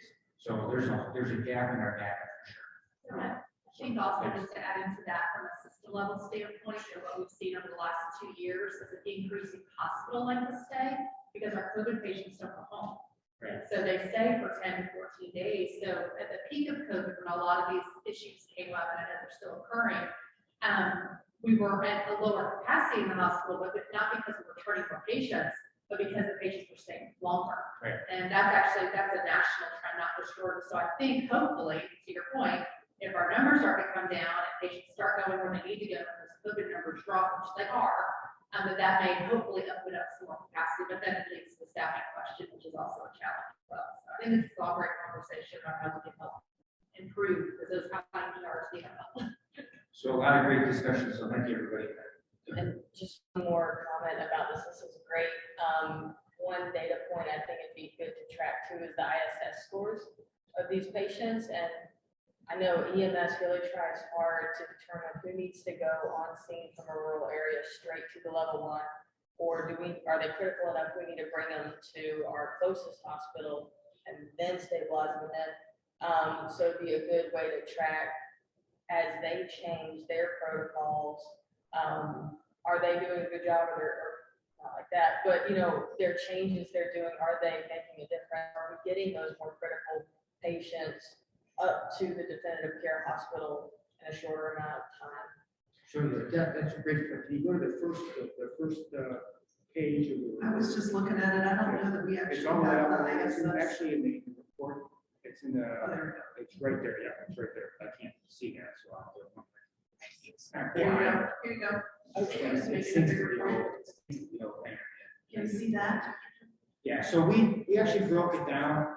We wanted to look at the most severe patients, so we broke it down to 15 below and greater than 15 for ISS. But to your point, and the numbers really didn't change that much, 56 versus 50 minutes. It was similar. And it was interesting though, there was a study done a couple years ago looking at TBI patients in Georgia, and the transfer times to definitive care for TBI patients. And it was actually the reverse of what you think. The severe injured patients went directly to the level 1, and the less injured patients went to the lower acuity hospitals, because the EMS, they're smart people, right? They realize that this patient needs a definitive cranial apnea. They're not going to get it at a current dialysis hospital. So they're actually triaging people correctly in the scene, which is kudos to the EMS people. So I don't know if that applies to any other mechanism of injury, or any type of other types of injury, but for TBI, that was encouraging to see. Thank you. But that's a very good point. So I think your point's well taken, and I think it's multifactorial. We're focused on EMS. I know EMS is going to be the component because I struggle with that every day in the home center. There's just not enough EMS to go around. It's just a long line. So we have to work on that. But I think that's a good point. Getting those guys trying to get a patient out the door is difficult, because sometimes they call in and say, you're my last call here, full center I call, because it's not somebody in my case. Well, yeah, come on, if I do. And so, which is a long, that could be a long transport time for EMS, because it's unusual. So there's definitely a COVID component to this, or a surge component, or having trouble finding patients. That's why patients are going to Florida and South Carolina, Tennessee, and other places. I had patients have they almost, it wasn't Trump. No, it was probably a patient. They almost ended up in Tampa. And the Tampa doc said, we'll take it, but try to call around one more time with the patient waiting here. And then we happened to have an ICU bed just open up. And this was not a trauma. This was, pure neurosurgery. And well, that patient would have ended up in Tampa. So, and that was from our region. So that's how tight things are. So that's definitely something we have to look at. I want to set the standard that as we look at this data, this is not oh my gosh, EMS is not doing a good job. We're going, this is a thing like there's different components to transfer, and all the components need help. And I want to make sure EMS doesn't get left out of that equation, that we get support for EMS, because y'all need support. So that's where I'm coming from with this. We need support, but it's going to be a little harder for us to build hospitals. That's not going to happen. But we've got to figure out ways, administrators group and things like what can we do? And so we've all got a piece in this pie to fix, and we have to take our expertise and try to attack this. It's multifactorial. I think it's a great segue to ask for raise. There you go. We're gonna increase your pay for the trauma because you want to double it today. Thank you, sir. So, Mr. Chairman, that concludes my 10-minute report. Okay, well, that's exciting. You can have extra time if you talk about transfer community care. So, okay. Great job, and I do appreciate it. I know some of you present a lot of stuff, but I know there's a lot of people behind the scenes working on this hard. I appreciate everybody. Okay, so we'll move into the Georgia Trauma Foundation update. Cheryl Ward. Cheryl? Well, Cheryl's walking up to the mic. I just want to thank her for all her hard work in this, putting this on and hurting all of our great vendors, because without their support and your work with them to keep them coming back, which they were very excited to be here, we wouldn't have funding to kind of offset some of the costs. So you've been a great partner, Cheryl. Thank you. I just want to say that our main priorities in the foreseeable future are pretty much going to be focused on board expansion and mission fulfillment. And while we know that those are different as priorities, at the core of each of them is going to be raising money, because we need to raise money to help advance the state's trauma system, because that's why we were created. So historically, as you all know, we have been focused on education, and it's something that we've done well, but what we want to do is take that experience and build on it. You'll remember when Jennifer was here earlier with TCAA, she said something, and I jotted it down. She said, when people hear the word foundation, they immediately think you don't need money. You give money, which is true to a certain extent. But in order for us to give money, we've got to make money. So as the foundation moves forward, we're going to focus more on raising money in order to provide philanthropic support to the state's entire trauma system. So as we work going forward, you'll hear more details about what it is that we're going to do, especially the steps that we're going to take as it relates to mission fulfillment. Thank you, Cheryl. Appreciate your work. There is a lot of action going on, sort of monitoring that, not had time doing all the calls, but there's just, for those of you who may not know, there's a lot of work going on in the foundation, adding new board members, which we voted on at the last meeting. They are really, they're really moving and building the portfolio and getting ready to go out and go to a new level. So Cheryl's really done a good job in leading that and working with Liz and the board. So we appreciate it. Thanks, Cheryl. Cheryl, did you want to comment on the fundraising consultant proposals, or is that not ready for prime time yet? Oh, Dr. Bleacher, thank you for working so hard on the board. I forgot you were on the phone. Looking at my face. Dr. Bleacher, hello. No, I had not planned to talk about that today. We will probably address that at a later time. Okay, sounds good.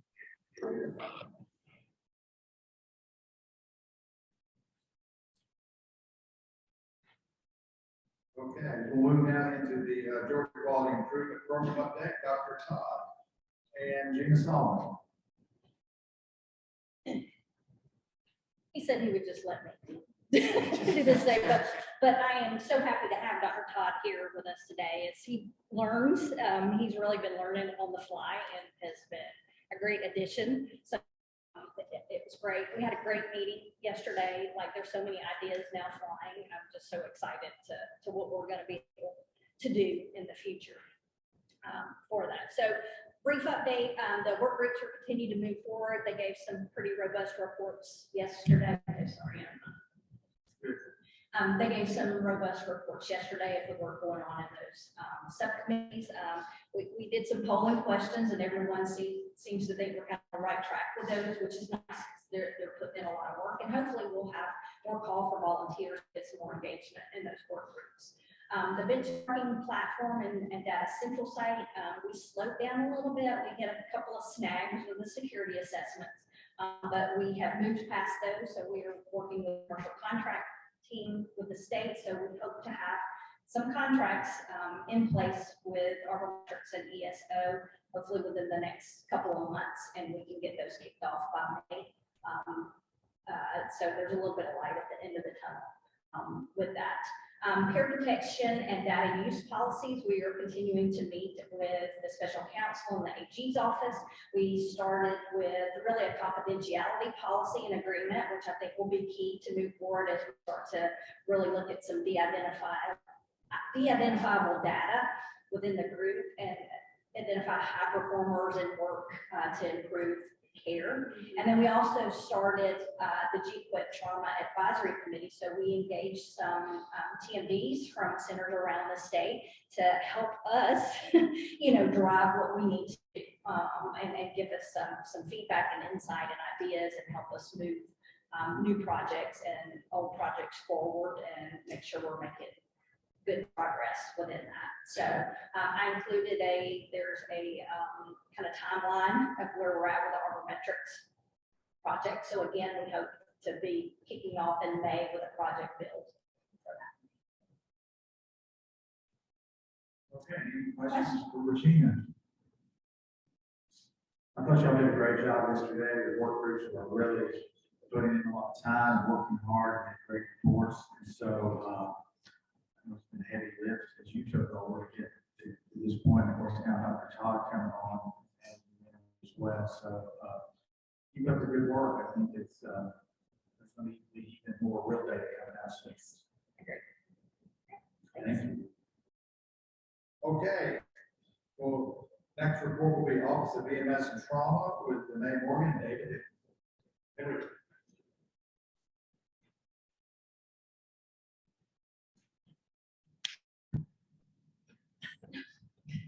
Just a little bit short. Seeing if Richard and I were up here. So a couple of updates down here. So number one, we announced our MSAC meeting the other day, but Michael Johnson has been promoted to our Deputy Director for Systems of Care. So we have Kelly Joyner as the Deputy Director for EMS, and then our office, whether it's trauma, stroke, cardiac, or EMS for children, because that will also start some designations soon, hopefully once we get the rules done. But he is over all of the systems of care. So congratulations to Michael. And then the armband update. So we started talking about this earlier. So we have received our armbands, our first one of armbands.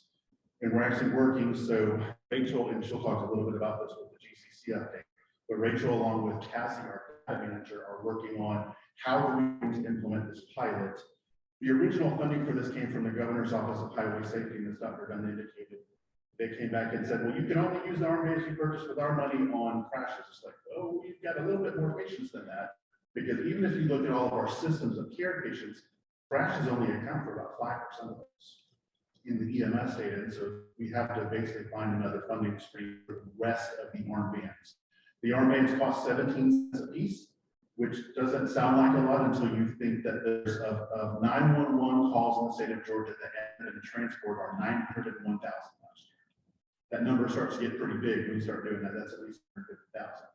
So we're working on a funding stream for that as well. But we did get our first shipment, are working on that.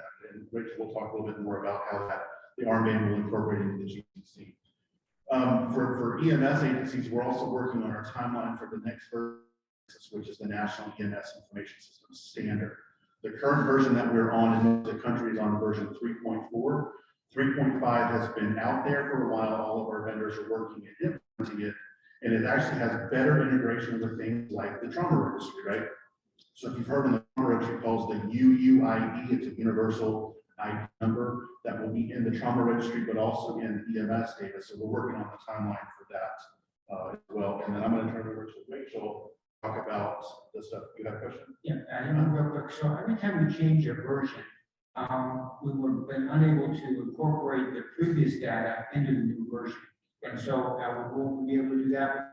So if you, the previous version before this was 2.2.1, which if you look at it, 2.2 was like here, 3.4 was like literally there was that much of a difference. There's only a small difference in a couple of elements, but it does allow for better data collection with that, but we still will be able to have them in the same system. We're not having to, so before we had GEMSYS and then GEMSYS Elite, right, which is the new system. GEMSYS Elite will be able to have both versions, 3.4 and 3.5 in the same system.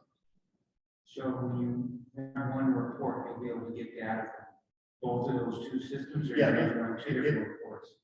If we want to look at, so yes, we can run one report that will pull the data, but 3.5 just has additional stuff in it. So like additional element choices, so like when they do a drop down, they'll have additional choices, but in some cases, they'll actually have additional questions, right? Additional data elements in there.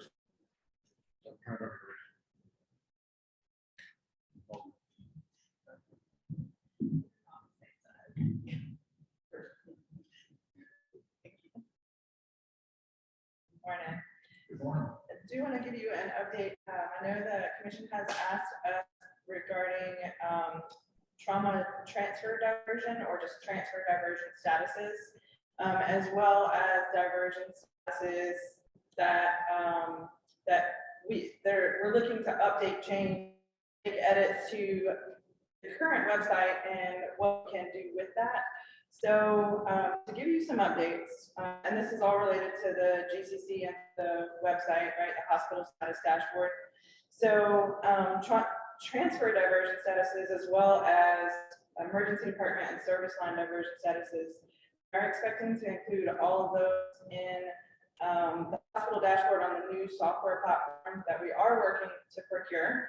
That's a little further out. In the meantime, we are working with our GCC management to see if those statuses and other associated changes that come with that, if we can integrate that into the current web platform in the format that it's already in, and with the developers that we have.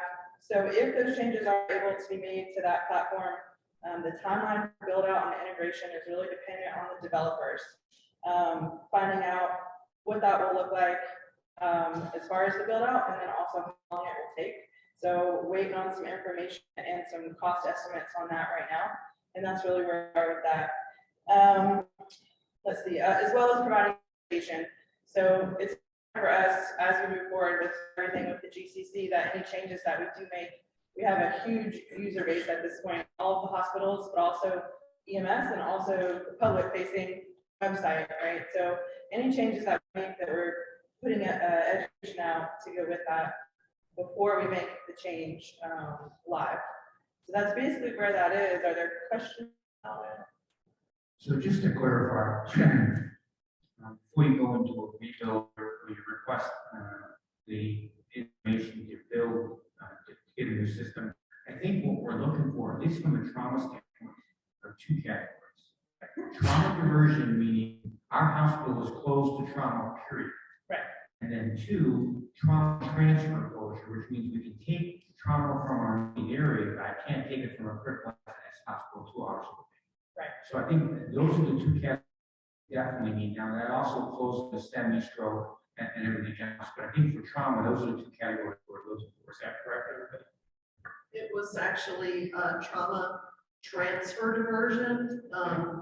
So if you're a tertiary care, you can't accept transfer patients, and then EMS diversion with a trauma exception. So in other words, we can't take anybody, but somebody gets shot on the sidewalk or whatever, they can drive past. Right. No, so the new platform is separate. The new platform is happening regardless because that's a GCC project that is a bigger project that is encompassing EMS, hospitals, and the GCC. And that's a very cool project. I look forward to telling you more about it as we move forward with that. So what we're doing, that is a bigger project, and we know that's going to take more time. So the current ask, you just detailed, right? That's what we're aware of. We're working to see if we can integrate that into the website the way that it currently is. But it's not just simply putting it as an extra drop down because it comes with a variety of other necessary changes and education points. So this did go before our GCC advisory board, as well as the task force, the Wall Time and Diversion Task Force, which is now also part of the advisory board. So both, there have been committees of both of those groups that have looked at the transfer diversion status question, right, the request. So they've given us some feedback and recommendations about best ways to implement. So we're just working to make sure that we do take heed and work on each of those things as we go to implement it. Some of that has to do with education, has to do with how it will look on the website, so that it's not visible, for example, to the public, but to login users. And each of those things just comes with a set of changes to the website that we've asked to have the developers take a look at and how that will look and what we need to do to move forward. So we're working towards it. We agree that it's a worthy endeavor that needs to go there. I mean, especially the research, right, that we were just looking at, why this is so necessary. So like the advisory board, our request was approved for those, not talking about the future, but for the trauma transfer diversion piece, the line item where it's all on the screen. It sounds like that request was approved, is that right? The necessity of it is understood and agreed upon, yes. So is that approved? So, well, they don't necessarily, I wouldn't say approval is just the right word for the advisory board, but yes, they necessity and that we want to work towards implementing it. So that's where we are now, is we're working towards implementing. So then, now we're in the IT, which is a different one. It seems simple to us just to add a line, but I understand there's software you have to write it, you have to make it happen into a, it's already in the computer. And we want it to look we want it to look and act a certain way. So we don't want it to just be like a new item in the drop-down list, for a variety of reasons, which the evaluator has also made those recommendations on, So now we're to the point of the engineers figuring out how to request and make that work. Yes, as well as some mock-ups of what it would look like, so that we can just make sure that is what everybody agrees will make the most sense to the users who need to pick those choices, right? As well as some definitions. The biggest feedback we continue to get is, what are the definitions of things? So making sure that it comes with some clarity when we do put it out there. What does this mean and who is it for? So that's a big piece of it. So making sure that the education will go with it as well. And do you have help with that, or do you need with that, or definitions, or is there anything we can do, or you cover? I'm just offering to help. No, I appreciate that. So one of the more clarity, probably those definitions. And so the easiest may be that we provide those to this commission to take a look at and see, does this look like what you want it to look like? Ideally, those descriptions will go on the website for the users too. So instead of it having to be like a piece of education, they can click on it or hover over it and see a description of what it means.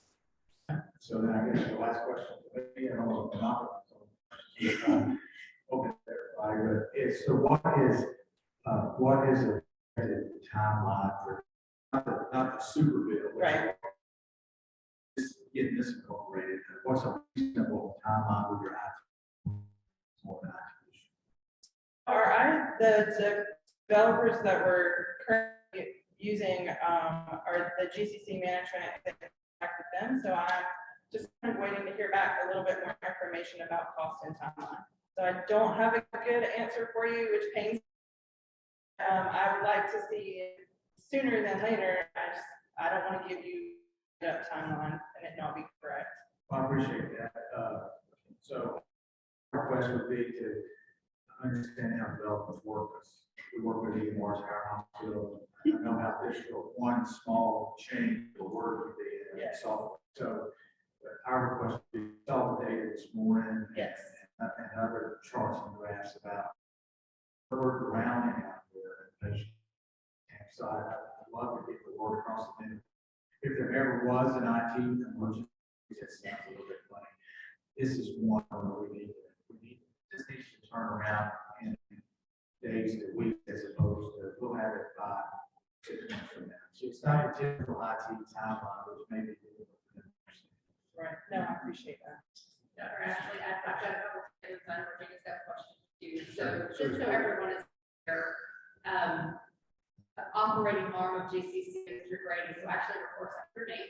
And we have it was built when we requested in August. The challenge is like the advisory board hidden from the public, which is a complete rebuild. I think yesterday, the Sentinel case brought this to fruition last August, came up again in the trauma administrator group. Patient was spleen last, it was going to die in an ER because we could not get the transfer. And that came up again yesterday. I do believe the trauma administrator interest in this. I might be part of that group that needs to help participate in this. We're just reforming. I believe that we need to have a significant amount of hospital representation on that as well. So Rachel, you can connect with Liz, Dr. Ashley, and myself about that, but I think that we need to get feedback from the group, and it needs to be sooner rather than later. So we can go live. The problem is it will not be hidden to the public. I think that was the initial request. It's So those- EMS and the public, that's the other piece of it, is both.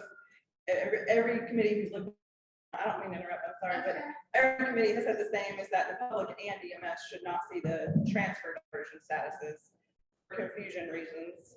Because transfer diversion versus ER diversion and trying to sort through that And together. I do believe that. I mean, I completely understand that. So I do think that it's a very, EMS, it's very, I mean, I think educate them. They would completely understand.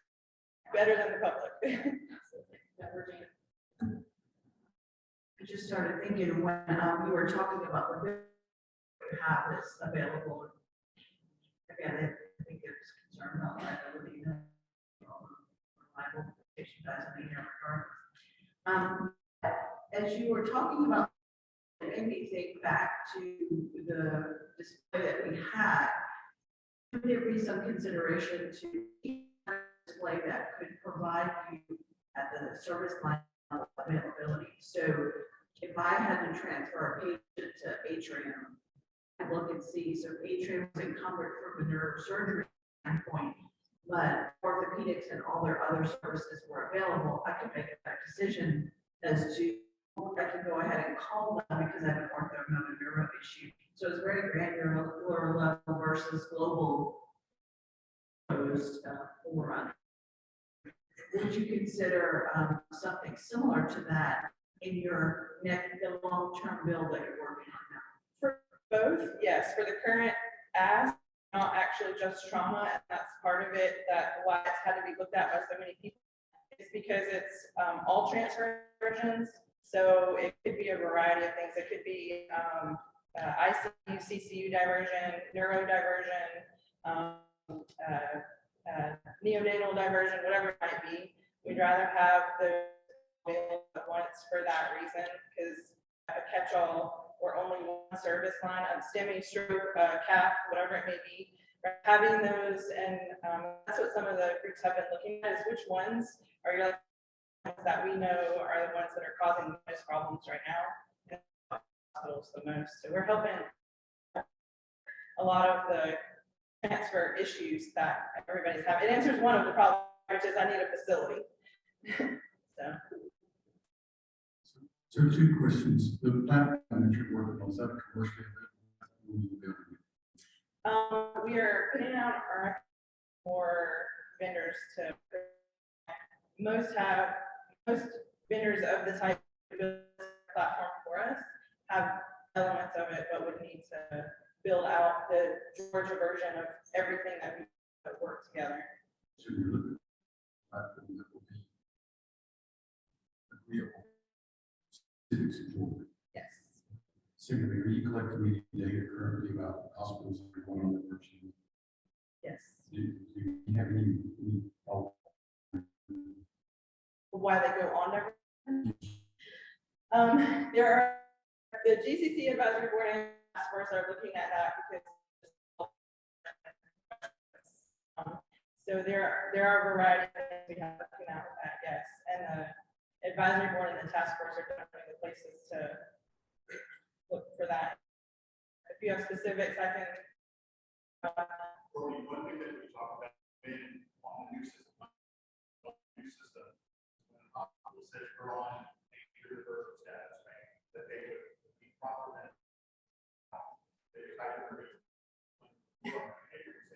And all of our trauma conversions were because of. Right, but now currently you don't have access to that data. You just know that the hospital's on trauma transfer diversion, trauma. Just know they're on trauma. There's no transfer diversion currently. So I guess my point is it longer it is to until we actually understand. Right. So if we understand why DCH does not need the case, so I hope They're working with us on it, but this is getting some deep dives into diversion. In fact, that's almost all about for the last 11 months. We are to the why and what's causing it and what resources we can take that in a variety of ways. Some of that is what's affecting the this trauma, or trying to get transfer divers, and what's we're working on, kind of running in a whole bunch of different directions with all the best solutions, everything that's going on, everything, and you talk about all of it today, staffing, wall times, diversion, so sort of all of it at once, and seeing what we can do to the bigger platform really aimed at trying to tackle a lot of. So at this point, you have data on women culture. State, yes. I'm sorry, I didn't. Do you have from women college data and who's making calls and how do you? To our office? To some, yes, I mean, we're tracking. The coordinates. Oh, to just the GCC calls? Yes. And do you tell us, you get 20 calls, and it was 20 calls from region, and we were able to get them to the appropriate hospital? So there's a level of data we have currently, and we're working on, and Michelle knows this, we're working on a of data or data elements that were added. And some of that has just been the way that us building it while it's operating. And so we're as quickly as we can to track a variety of elements that we are currently, yes. But do you have data that you can share today? I mean, not in my notepad, but in my laptop, yes. So it depends what you want to know, but I mean, I can tell like how many calls per month, how many tagged as trauma and things like that. 911 dispatch center, the chest pain, but then actually marks it as abdominal trauma, whatever, so it's the same. When the caller calls through the GCC, they might mark it as or medical or whatever. Ended up having a different, because all they have is a few seconds on that crew and whatever the crew's current complaint is. So some of the info, just keep in mind, it's the GCC data, and then we have EMS data and hospital. So that's what we're trying to put all of that. So if people call you, call you and say, hey, I've got chest, should I go, or hospital? Just people were looking at the screens and then deciding. No, center set up sort of like a patient center. So we that actually is something we do appreciate, is coming to see it and how it works. But no, ambulance and say like a few things. 54-year-old male with abdominal pain, and we are looking to go to or they say, what do you have available? Status board on the public also, right? They might see everybody's, and they're like, we're coming from wherever, we're coming from 285 and 400, the closest facility that's not on there now. And the GC then was finding a hospital. They give information and assistance to the crew and decides along with the patient where to. And then once they've decided, GCC connects them to the hospital. It stays on the line during that, so the entire call is recorded.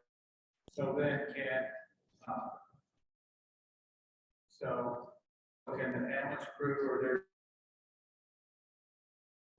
they can sort of, that's a limited amount of data. The GCC has more them that they can see as far as like how many trans have gone to that facility in the last however amount of minutes or hours. We're looking to add a lot more, including the offload time, like their arrival at the hospital time, and longer waiting currently for a bed, I think. But currently, the GCC does have then the EMS crew who's view of the website. So on average, if a medic calls us, you got to find the hospital, and you stay online, so you got, how long you stay online? So there's two things to answer that with. The software that they're currently using to track calls and record, it should be updated soon. Right now, it's more just like, I don't know how you put it, the software. It's going to be more like call center software, like dispatch center. Dive deeper into the calls and the pieces and how long they take as far as identifying each type of call. Excuse me, but maximum, I mean, I would say 2 minutes is the norm report and hanging up.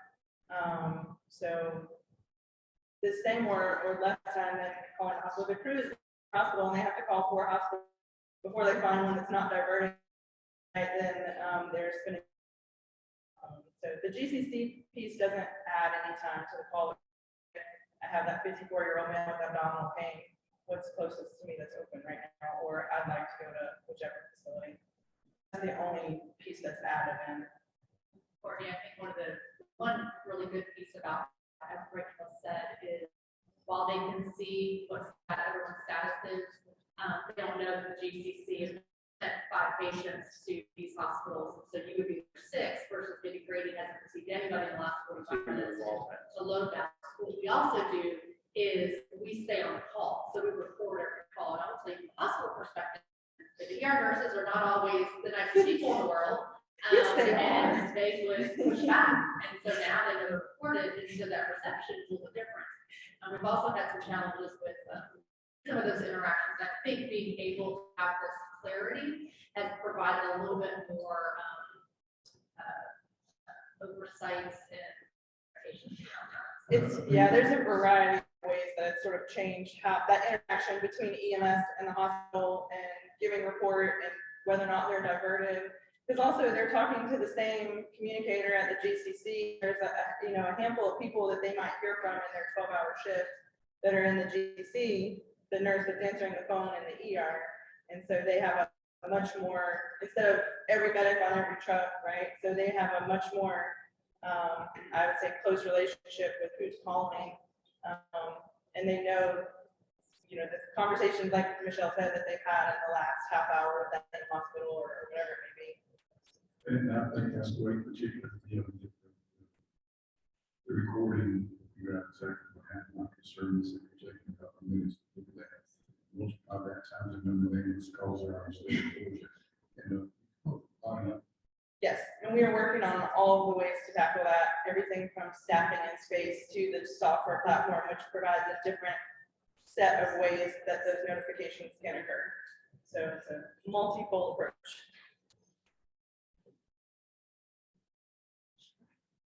Rachel, thank you. This is really, I think you can tell from the discussion. We really appreciate you coming and being the face and putting face with the emails and with the GCC. And we need your help. It's very important. So thank you for that. Thank you for being here and answering the questions. Whatever we can do to help, please let us know. Thank you, absolutely, and feel free to reach out anytime. So Liz knows, she knows where to find me. I do, thank you. One thing just to mention too, the level 4, I haven't looked at the other levels, but we still need to update. Yes. Who's a level 4. That's on me, and I apologize, so that'll be done.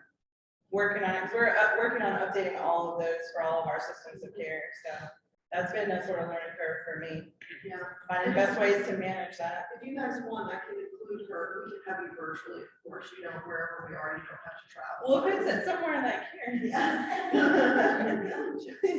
we should put her on the agenda so that we can keep this open dialogue going, which I think you guys, based on all the questions you've had, it's been valuable. Sure. Absolutely. Thank you so much.